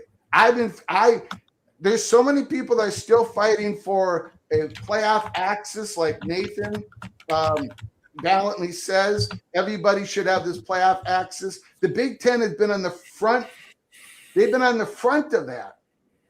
But there's like one thing that can make the Big Ten break away, and that is the SEC does it first, or you take away the Big Ten's complete autonomy. Cody Campbell wants to take away complete autonomy from the Big Ten. That's in his plan. Ross Dellinger reported it.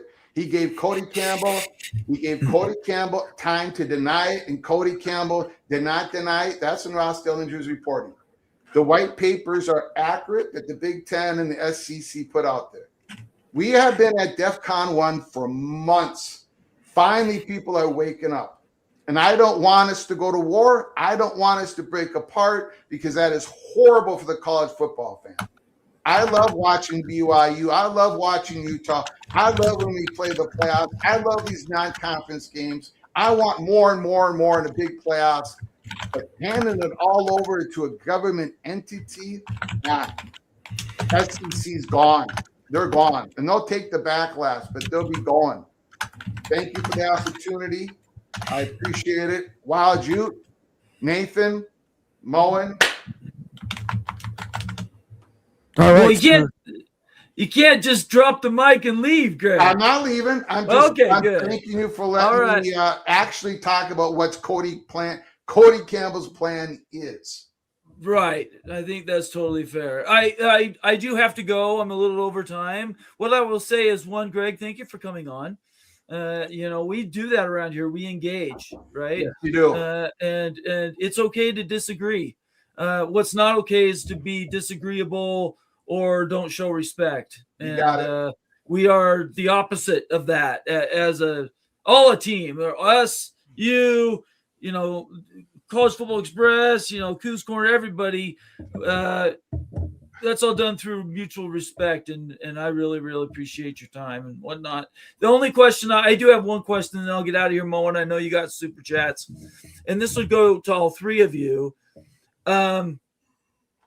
And this, I don't think anybody can answer outright with a certitude to this, but are you guys, are you going to let the perfect get in the way of the adequate?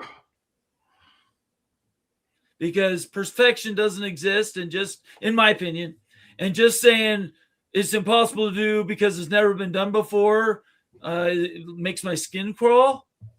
So I know I'm willing to bend, and I've changed my opinions a ton around here on stuff. What do you guys think about that? Because I think out there in the world, there are some old school, historically grab the mic and are loud and obnoxious, and they have the biggest megaphone, so they get listened to more, I think, are skewing the conversation, and I think it's to a disservice. So I'm just curious from all three, like you, which is more important to you? More important, say that again. Perfection, getting it right, and holding out until you get the right, or being willing to come in and be malleable, flexible, and let time be your friend to get to a more collectivized solution. There's nothing perfect, so that's not really, to me, even an option. So it's going to be imperfect in which way. It's just like, how big are the gridlocks? Because what Greg's saying makes a lot of sense. What Moen's saying makes a lot of sense. They don't want to lose their autonomy. They want to keep their culture at the Big Ten. They've been playing the same teams forever and stuff. They've made good financial choices in the systems that were built. So they've earned a lot of their keep right now, and they don't want that stripped away. Right? Am I right about that, guys? I think that's exactly what you're saying. Like, listen, what do you, go ahead. Anything that strips autonomy from the Big Ten is non-negotiable. As far as I'm concerned, anything that strips our freedom, our self-determination is non-negotiable in my book. I'm sorry that the BYU in the Big 12 and Utah in the Big 12 and Iowa State in the Big 12, I'm sorry they make less money, but that's not the Big Ten's fault. It's not. And this whole plan from Cody Campbell just seems punitive. It doesn't seem like it's anything more than punitive than to punish the Big Ten and the SEC for success. And at any point that you take autonomy away from me, I'm out. I'm out. Go ahead. Yeah. Go on to Nathan's. Like the Big Ten makes a lot of mistakes. Okay, a lot of mistakes. I would say to you, the hiring of Kevin Warren was a huge mistake. Okay. Yeah. And the pressure was so much to get him out. I mean, there was no trust among the presidents. He was not talking to the presidents before he would come out and talk about the next Big Ten plans. I could go on and on and on. Thank God he left. If he wouldn't have left, he would not have been rehired. He would have been gone. Okay.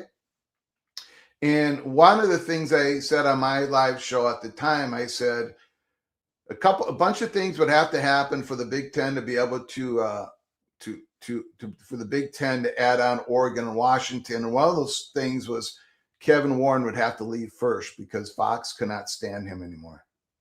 So he left. Okay. That's the Big Ten as an autonomous conference making a mistake, getting rid of the mistake. And there's so many things about the Cody Campbell plan that I just can't handle. But one of the things is, again, and he won't answer the questions, is who are these people that are going to be making all these decisions? Who are they accountable to? Are they accountable to Utah? Are they accountable to BYU? Where does BYU go to complain now about certain aspects? BYU is a part of an association, freedom of association. BYU decided to join the Big 12. Utah did. Ohio State joined the Big 10 in 1919. We got all these rules, freedom of association. But if you've got this body that's making all these rules, who are they accountable to? What happens when they screw up? That is nothing's perfect. The deck is stacked against so many of us, even those of us in the SEC and the Big Ten for the last 70 years. You're not going to, I made a joke, Moen, give me $30 million a year from Buckeyes in Minnesota, and maybe we can beat you once a decade. But, that's the way it's been for 70, 80, 90 years, and that's how it's going to be the next 70 years. We're not going to be able to we're not going to get perfect. But I do want to where people are at least accountable to, like the University of Minnesota. I mean, who do we go to if this entity completely screws us over and puts us in a division with schools that we have no history with? Like, who do we go to? How much money?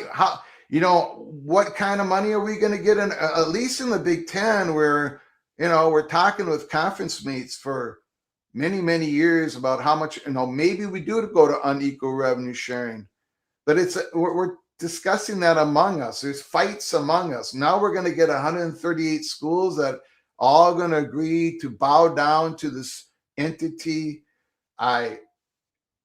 And one more thing, none of these national reporters want to talk about what the entity is. Like, none of them. It's frustrating. It's vague. 14 people, like who knows how those are elected? Yeah, it's lacking detail. It lacks structure, practicality. How can 14 people create schedules for everybody? How can 14? That doesn't make any sense. But I just appreciate the conversation. Because Moen, when you say that you're not willing to bend on anything, basically the Big Ten, from what I'm hearing is the Big Ten does what the Big Ten wants, and you better not get in my way. Is that I'm really not willing the best to bend approach for on? college football? I'm not willing to bend on autonomy. It's simple. I'm not willing to bend on freedom. I'm not willing to bend on liberty. When you're talking, define autonomy, because I might not be on the same page as that. Autonomy is exactly what Cody Campbell's plan is. We're going to split everybody up. You're going to make Ohio State play teams like Western. No offense to these teams, but these are teams that Ohio State has no historical connection to. You'll put us in a region with West Virginia, Pitt, Kentucky, Louisville. These are teams that we don't have any connection to. That is taking the autonomy away from the Big Ten and saying, you guys can't schedule who you want to schedule because the government has decided that we want to make this more regional and make this where everybody's within a bus ride of each other. So Ohio State's in the same division as Pitt, Kentucky, West Virginia, Louisville, Virginia Tech, on and on and on. Whoever the closest team is who you're aligned with. Yeah. I want to play. It's more about the media rights, right? Like I totally hear what you're saying. Like, just consider this isn't Cody's idea, but like just consider this idea. You have the Big Ten still, you get the Big 12, you get your conferences, you got your matchups. You just pool your media rights together as a whole. Then you allocate them based on your brand essence. Like what's the problem with that? How do you lose your autonomy like that? You can still keep your culture, you can still do everything, but it lifts the boat for the smaller guys. And it doesn't hurt anybody. It just lifts the boat. But you don't need a government entity to do that. Well, the thing is, you won't do it if there's not a government entity because you have a huge advantage right now. Listen, you don't have incentive to do it. We don't have Texas Tech NIL money at most of these schools in the Big Ten. Texas Tech was a top 4 team in the playoffs last year. They showed that it can be done to be a team in the Big 12, make it into the top 4 of the playoffs. Now, did it turn out well for them? No, they had a bad game against Oregon. Is that Oregon's fault? Are we going to take the autonomy away from Oregon because Texas Tech had a bad game against them? Likewise, the first team that would have been out, Miami, makes it all the way to the national championship game. They're an ACC squad. They have the ability to do these. I'm not going to paint it that the Big 12 and the ACC have no ability to win a national championship as things stand. I got a jet. You guys know I love this conversation. We won't get in trouble with your wife. Go ahead. I'm already there, Moen, so I'll just try to mitigate that damage. Greg, I'm so glad Little General made it back safe with all your family. Appreciate it. If you need anything, don't hesitate to reach out. Moen, you guys have a great weekend. And I'm just going to tell everybody, be safe and reach out to a family or a member or friend. If you haven't talked to them for a while, they probably need to hear from you. And I'm going to say, go Cougs, go Cougs, go Richland Bombers, and go Hawks. We'll talk to you guys later. Have a great night and good weekend. See you, Nate. Thanks. See you later. All right, bye-bye. So Cody's plan, lacks substance. It's not really practical. It's not really doable. It needs a lot of work and everything. But like, is there ever a world that we could just package the media rights together just to help everybody? Okay, Wild You, how about this? I'm willing to compromise with you. All right. This whole thing about pooling media rights together. Can't we just have that be where you can do that without mandating it? That's like my biggest thing. Let's if Big 12 and ACC wants to pool their rights together, and then let's see what happens. Let's see if you all make more money because you're pooling there, more leverage, right? Get more money. I don't know why does it have to be like everyone's got to do it? If it's going to work for everybody, you would think it would work for the Big 12 and ACC if they just did it, or if all the G6 or the top G6 conferences or all of them, if they all pooled their rights together, maybe that would work. Maybe they would get more money on that. Why can't that just be an option and not be mandated?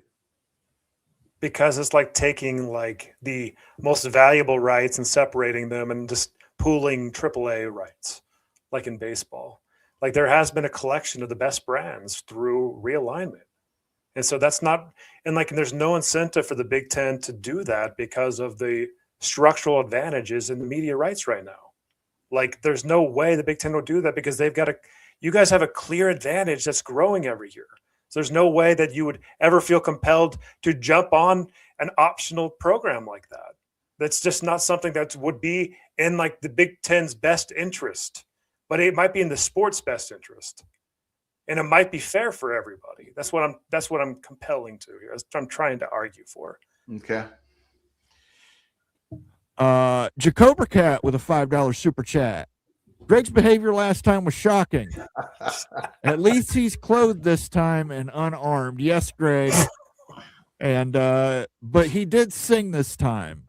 Greg did sing a little bit. We're gonna have to ban that, Greg. We are gonna have to mandate you can't sing on the College Football Mafia channel. We might have to do that on my channel as well. I had a horrible performance early in the week. It was Fleetwood Mac song. You sing like an angel. Come on. No, you can go your own way. SCC. And then Jacoba Cat with another $5 super chat. Only Americans care about CFB's traditional rivalries. Once CFP goes global, that audience will not care about Bedlam and Cyhawk. Where is Floyd, Greg? Unfortunately, Floyd is nowhere near Minnesota. We can't win that thing. Iowa destroyed us. They've been destroying us for years. Well, good news is you probably will still have Iowa in your division when Cody Campbell gets his way. Minnesota and Iowa are close enough together. You probably will keep that. One of those super leagues that not everyone, but where we were going to do billions and billions and billions of dollars of private equity, which all the national reporters love that idea. That super league had the Gophers in with Wyoming, and oh my God! No offense to Wyoming, but it was just like there's no way Minnesota would agree to this. Well, that's not true, Greg, because I read a report a couple years ago about the I-95. Minnesota was going to the Big 12. Yeah, that was from what's his name that not from a credible reporter. Let's put it that way. Antoine Johnson says if the big SEC wanted to solve the problems in college sports, there wouldn't be any talk of government involvement. Their only solution is break away. Again, I disagree with this, and I'll put this to you too, Greg. I don't think that the Big Ten or the SEC has verbally stated we're breaking away. The only time the breakaway comes up is when you try and strip them of their autonomy, of their self-determination. The president, the University of Georgia president, Moorhead, has talked about it a couple of times in public. 2 different times. He says, well, maybe we should just go our own way, go in our own SEC only competition conference where we only play each other, because they're frustrated about the governance rules not getting this codification in Congress. So that if they figure if they go to their own conference, they'll have some antitrust violation protections, because that's what the Supreme Court indicated it was possible during the Alston case. Like the NCAA doesn't have any credibility, but a conference establishing rules and enforcement of those rules would have some credibility in the eyes of the court. So Moorhead he's stoking the flames on that. About the solution part, like the Big Ten and the SEC don't have solutions. I apologize for this, but and I'm going to bring up my own Gophers, my beloved Gophers, right? We've been in this bleeping conference since 1896. We earned every penny we've gotten because we've been involved in every decision, okay? We have not been able to figure out the Buckeyes, the Wolverines, for decades, okay? They have an incredible advantage over us. That's not going away. How are we supposed to solve that? Right? Not all I hear, but a lot I hear in the chat room since I've opened up the YouTube channel 4 years ago is, boy, Minnesota sure does suck. Minnesota can't beat the Buckeyes. Minnesota doesn't deserve that Big Ten money. They shouldn't get that much money. But now, right now, everyone's acting like, oh, look at the advantage that Michigan and Ohio State has over all of us. This ain't fair. We need what this is the life that Minnesota's been living in for years, and we're in the conference, and it's still. But we're not sitting here going, Buckeyes, give us $30 million. It's almost like people.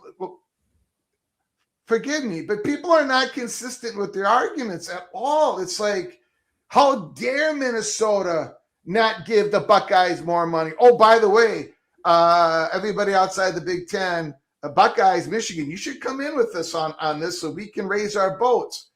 You can't possibly argue both sides, but everybody seems to be doing that right now. Yes. I don't know where I'm going with that, but we haven't figured out the Buckeyes for 7 years. Why would a team no offense to the Big 12 and most of the ACC, but you know what? The chance of you figuring out the Buckeyes ain't all that great. It isn't. So now you're frustrated over it, and now you want a government entity to figure it all out. Well, welcome to the world of the Golden Gophers. You're going to beat the Buckeyes once in a while. That's it. Sorry. That's just the way it is. Well, Greg, I think you bring up a great point here, but 2 years ago, and I hate to belabor the point, 2 years ago, Indiana sucked. Yeah. Indiana was the worst team in the Big Ten. Yeah. Indiana was awful. Indiana is 16-0 in national championship. Yep. And they beat Ohio State to do that. Yep. So yeah, you're right. You're right. So to say Minnesota can't do it? Okay, Minnesota can do it. But the deck is still stacked, right? So sure. I mean, that's just the way it is. It's not, there is no solution to that. Indiana, congratulations, I mean, Minnesota was number 10 in the country in 2019. If Tyler Johnson would not have dropped the pass at the 1 yard line wide open, we would have beaten Iowa. We would have been in the Big Ten championship game. We would have finished in the top 5 in the country. So Minnesota can even do that. But people are looking for a solution that they can compete against out at like the top of the SEC and the Big Ten, and the money gaps getting wider. This has been going on for 70 years. I don't know. I don't know what else to say. Thoughts on that. It's like you want to be in the club. Like imagine like at least Minnesota's in the club. It's like you're in the party. Like you've got at least conversations, you've got a chance. But like we're kind of talking about being out of that arena completely and having way less like gaps, like the gaps that Minnesota and Ohio State have is significantly different than the gaps that the Big 12 will have with Ohio State, right? Like we're talking about different levels here. And I think that the biggest fear is that the club is moving away and the club's becoming its own thing and stuff. There's less people invited into the club, and that could be the playoff, that could be competitiveness. The club's a lot of things you can give a metaphor for, but that's kind of how it feels. So like when you see Minnesota, like they're in, they're not getting kicked out, they're not going anywhere and stuff. Maybe they can pull an Indiana one day and have a dream 5, 10, 15-year run. But like people outside the Big Ten and the SEC are like, dang, we're not in the club. We're going to get left out forever. You know, like whatever I knew of my school, it could turn the way of Oregon State or Wazoo and be nothing. Like just completely obliterated. And then like in the biggest fear of all, if that happened to our schools outside, it's like, I'm not going to really love the sport anymore. I'm not going to really watch it because my heart's going to be broken. Yep. And if that happens enough, then maybe that does impact viewership down the line. Maybe it does impact regional intrigue for college football. Because like, hey, if my Utes are left out and they become the next Wazoo or something, I'm just going to watch the Chiefs. Like forget this whole thing. My passion's going to dry up and stuff. And I'm not going to watch Big Ten product. I want to watch my alma mater. I want to be in the club. Big Ten schools want to be in the club. ACC schools, even G6 level schools, all 136 that are in the FBS want to be in the club in some way, shape, or form. They might not have as much money in the club, but they just want to be in it. And that's the fear is like, and again, it's kind of going back to the breakaway. You mentioned, and I do believe you, that the Big Ten has not made those threats, those comments like the SEC has. I think your nails about that. The SEC is it's a problem though. And that's a real threat. And that's a real threat to the existence of a lot of other teams that aren't in that league. And so that's just something that's always on the mind. That's lurking underneath this Cody Campbell conversation.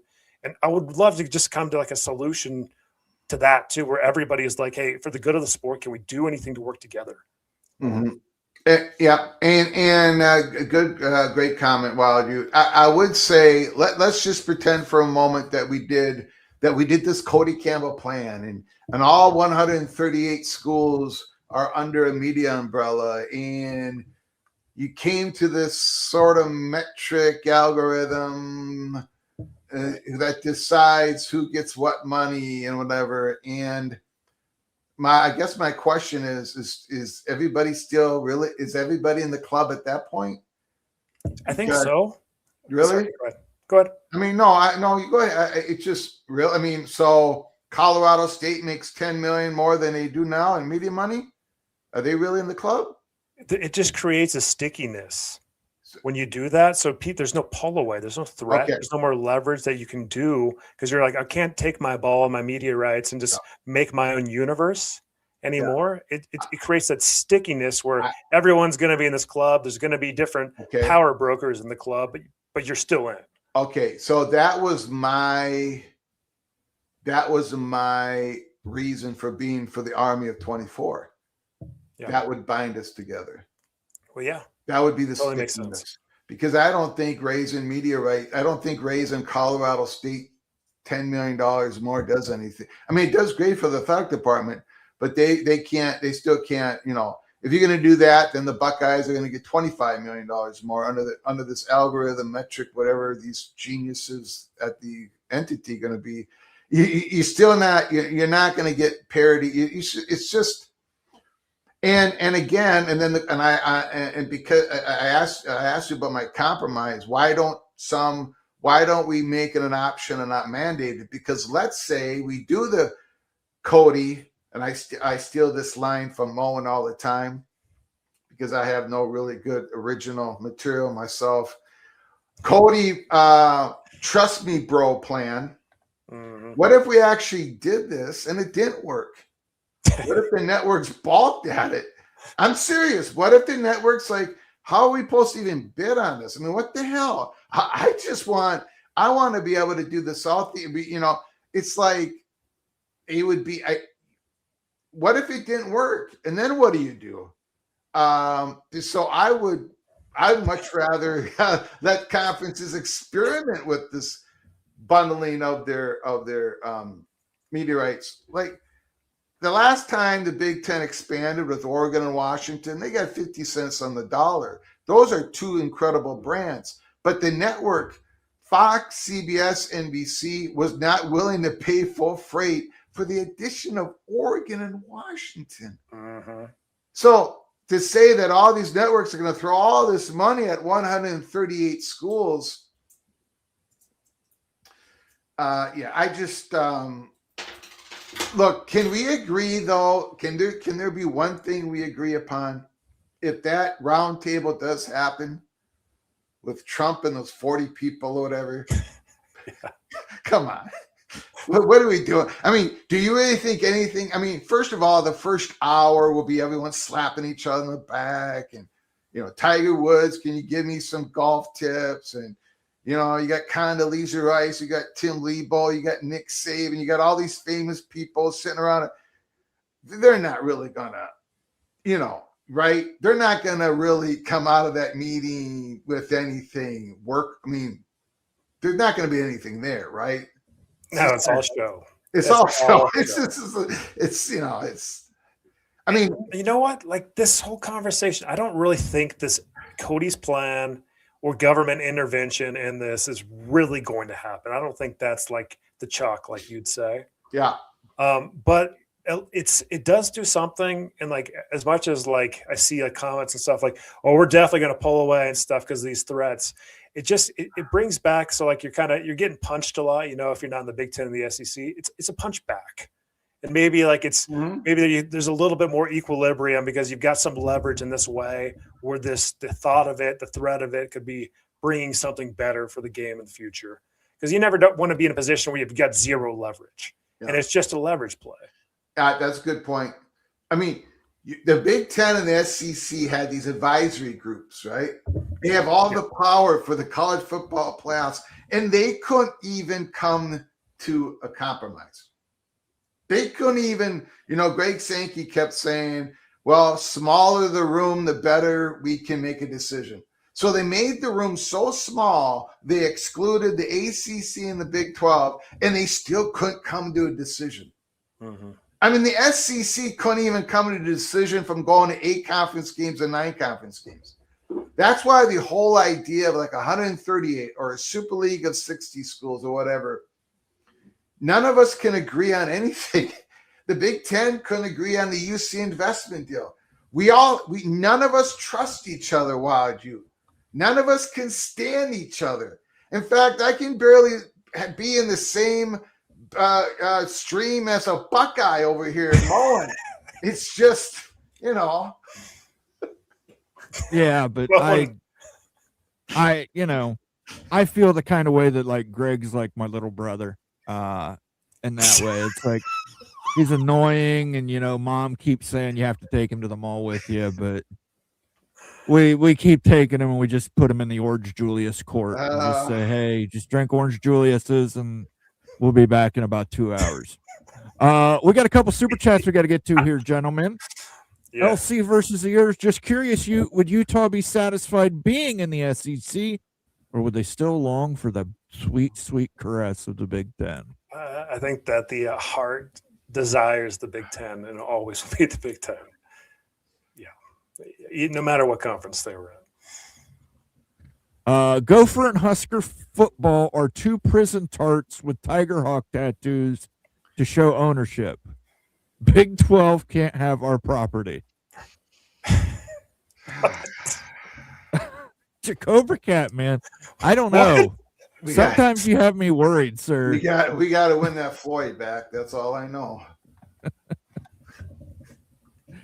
Thank you for the super chat, though. But buddy, you've really got me worried when 2 prison tarts with Tiger Hawk tattoos to show ownership.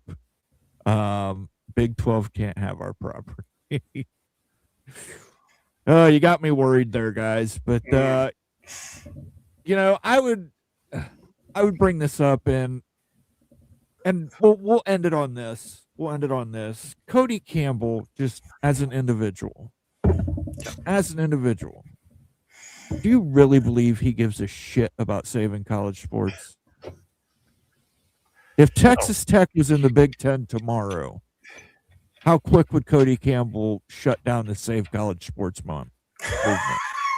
If he was in the SEC tomorrow, how quick would he shut it down? I mean, he would lobby against it, of course. He'd do the exact opposite of what he's doing. Right, he would do the exact opposite. So you may agree with Cody's plan. You may not agree with Cody's plan. That's up to you entirely. But to me, Cody Campbell is a charlatan. He's only doing this for Texas Tech.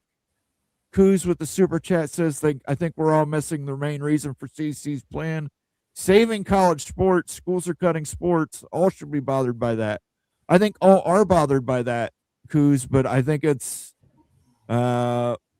sunshine and pixie dust to believe that Cody Campbell is doing this for any other reason than to try and bully Texas Tech into the Power 2.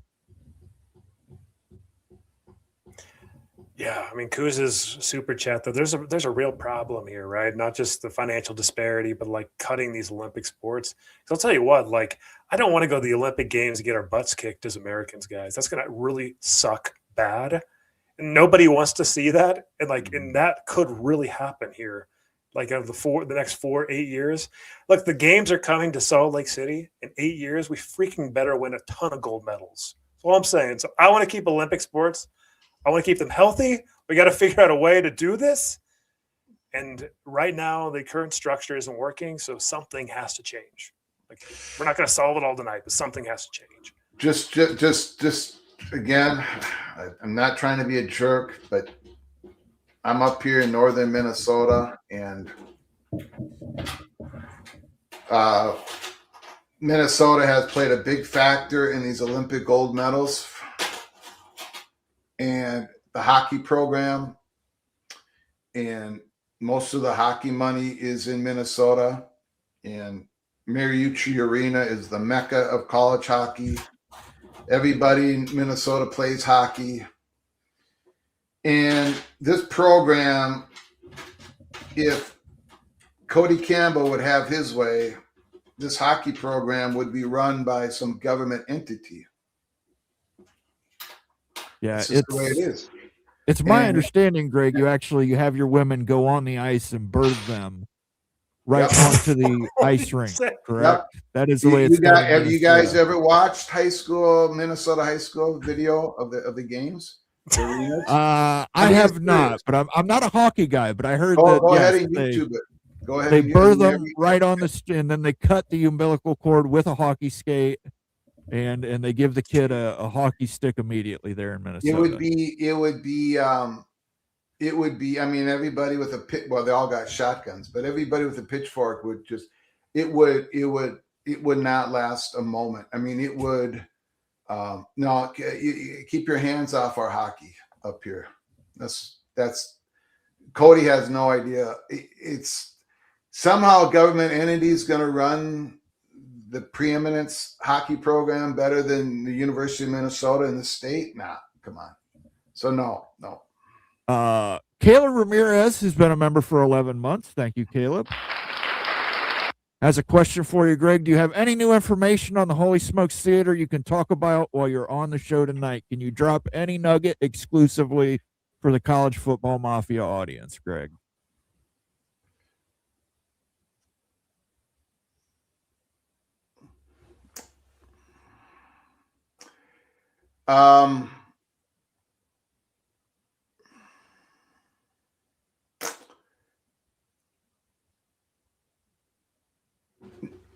It's we are at a big pause right now because of the SCORE Act to try to get codified.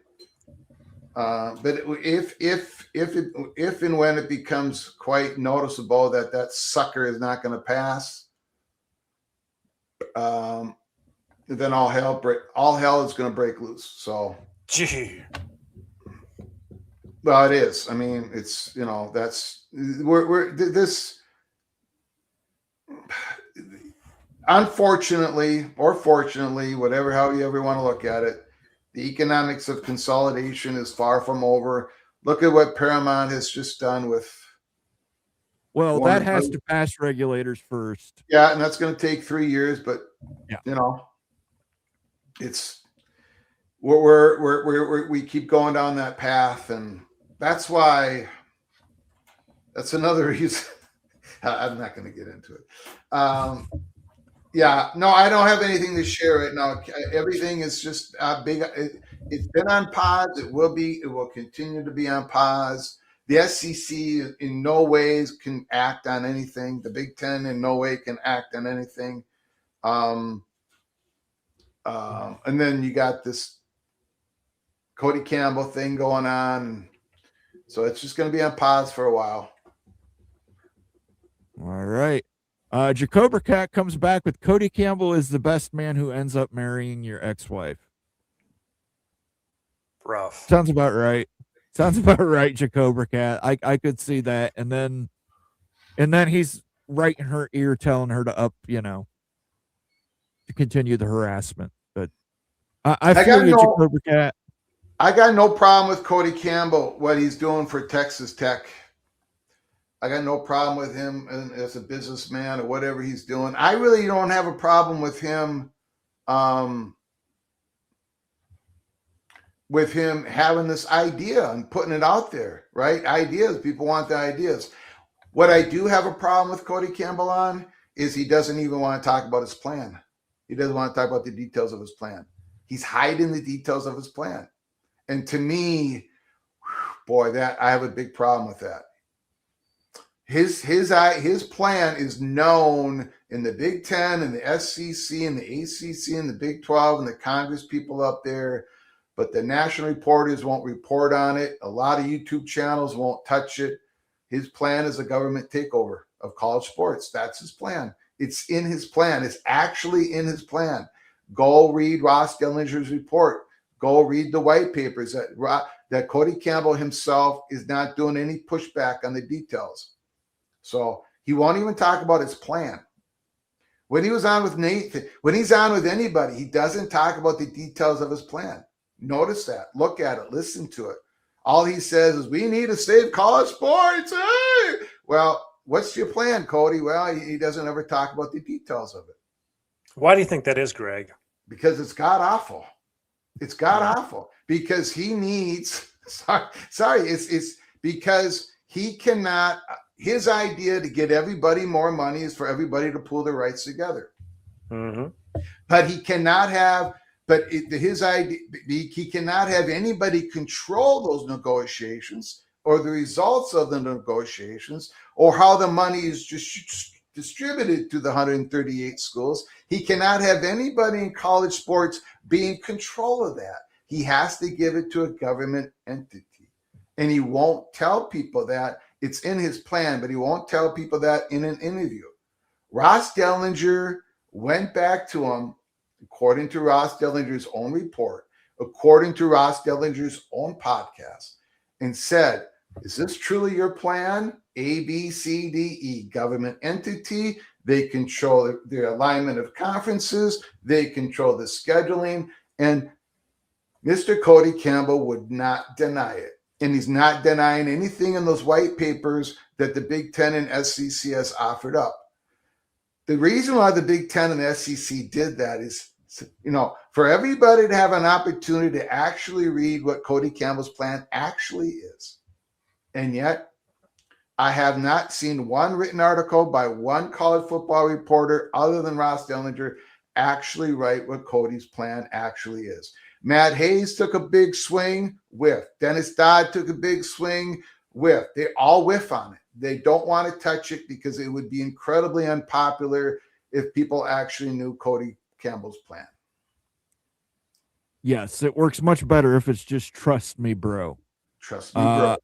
Antoine L. Johnson says NCHC is better than big hockey. Go Devils. Been a member for 22 months. It is. It is. It has been. I mean, why is that? The Big Ten should be, why the Big Ten should have all the advantage? No, NCHC has been the better hockey conference. But not in women's hockey, only in men's hockey. Yeah, well, WCHA is the women's Big Ten. Big Ten don't have a women's conference yet. But yeah, but the NCHC is a better conference. Why? Because it's great programs. Great run programs, historic programs. Now, Big Ten keeps getting better and better and better. But yeah, that's true, which kind of proves a point, but I won't talk about it. All right. Greg, tell people where they can find you. You can find the most unpopular college football national YouTube channel, College Football Peek Around the Corner at YouTube. Greg Pflugar. Appreciate you all checking us out. Thank you very much. Thank you, Wild You. Thank you, Mon. Thanks, Greg. Have a good evening. Greg. Make sure you hug Maria for me. I will. I'll give her a big kiss. All right. Appreciate that, Greg. Any final words before we take off here? I'll go ahead and switch. The community, the chat was on fire tonight, Moan. Yeah, I'm just looking back, and I think we've got like well over, I'm serious, 1,000 comments tonight. Yes. It's insanity. So just and I apologize, guys. We usually try to get to as many comments as we can, but we got a little fired up tonight, a little debateful tonight. And we got just so many super chats poured in and memberships, member messages, new members. I can't begin to thank everybody who did that. That helps us keep the lights on here. We do appreciate that so much. What do you have? What's your final thoughts for the evening, you? Man, there's really good points made. I kind of softened a little bit on this topic. I still think there needs to be change in college sports. There needs to be structure. Look, a huge media rights deal combined, to me, in my mind's eye, makes sense. I get why you'd fight against it if you've got more leverage like you're in the Big Ten or the SEC. So got mixed emotions around a lot of things, but I came to a lot of understanding on some things I didn't understand previously. It's good to know that the Big Ten standpoint isn't like the SEC's. We're like, hey, we want to stay in this. We want everyone to be in the same club here, and we want to have a broader playoff access for everybody because we're staying here. We're not going anywhere. But the SEC still is a little scary and stuff on the way that they're talking, the way that they're doing what they're doing out there. I hope that they can see the good of the game a little bit more. And so we can come to a place where it's a healthier, more competitive game better product to grow in the future. Yeah, and I will say this. I agree with the big Lubbock here. I just want to get this out. 2014 playoff, 44426, and all media companies should get to bid on the playoff contract. There you go. You want to increase the money, open up the college football playoff to multiple bidders, Fox, CBS, NBC. All of them should get a chance to bid on those games. That would certainly help increase the parity in college football. But at the end of the day, for me as a Big Ten guy, you're taking away my autonomy. I want no part of it. I want to continue to play Illinois and Michigan State and Northwestern. And I don't care if they suck. They're still our little brothers. They're our little brothers, and we got to beat them up. So, and I wouldn't want to take away Utah being everybody's little brother in the Big 12 and getting beat up. That makes sense to you. You're killing me, Moan. You're killing me, Moan. I want to thank everybody for tuning in tonight. Thank you. Thank Greg Flugar for jumping in. Thank Nate for staying late and getting in trouble with his wife. We will catch you on Sunday. Myself and my partner Rock and Rant. We'll catch you on Sunday for Mowing After Dark. We'll get to many more comments on that show. So if you have something really good, put it in the comment section on that show. I promise we will try to get to that. I apologize we did not get to more member comments during this show tonight. For myself, for Wild Ute, I want to thank everybody for tuning in. We will catch you on the next one. Don't forget to leave comments. We respond to comments, people. Leave a comment below if you're watching on demand. We'd love to hear it. You got a better idea, put it out there. We will discuss it. So everybody have a great weekend, and we'll catch you on Sunday. Go Utes.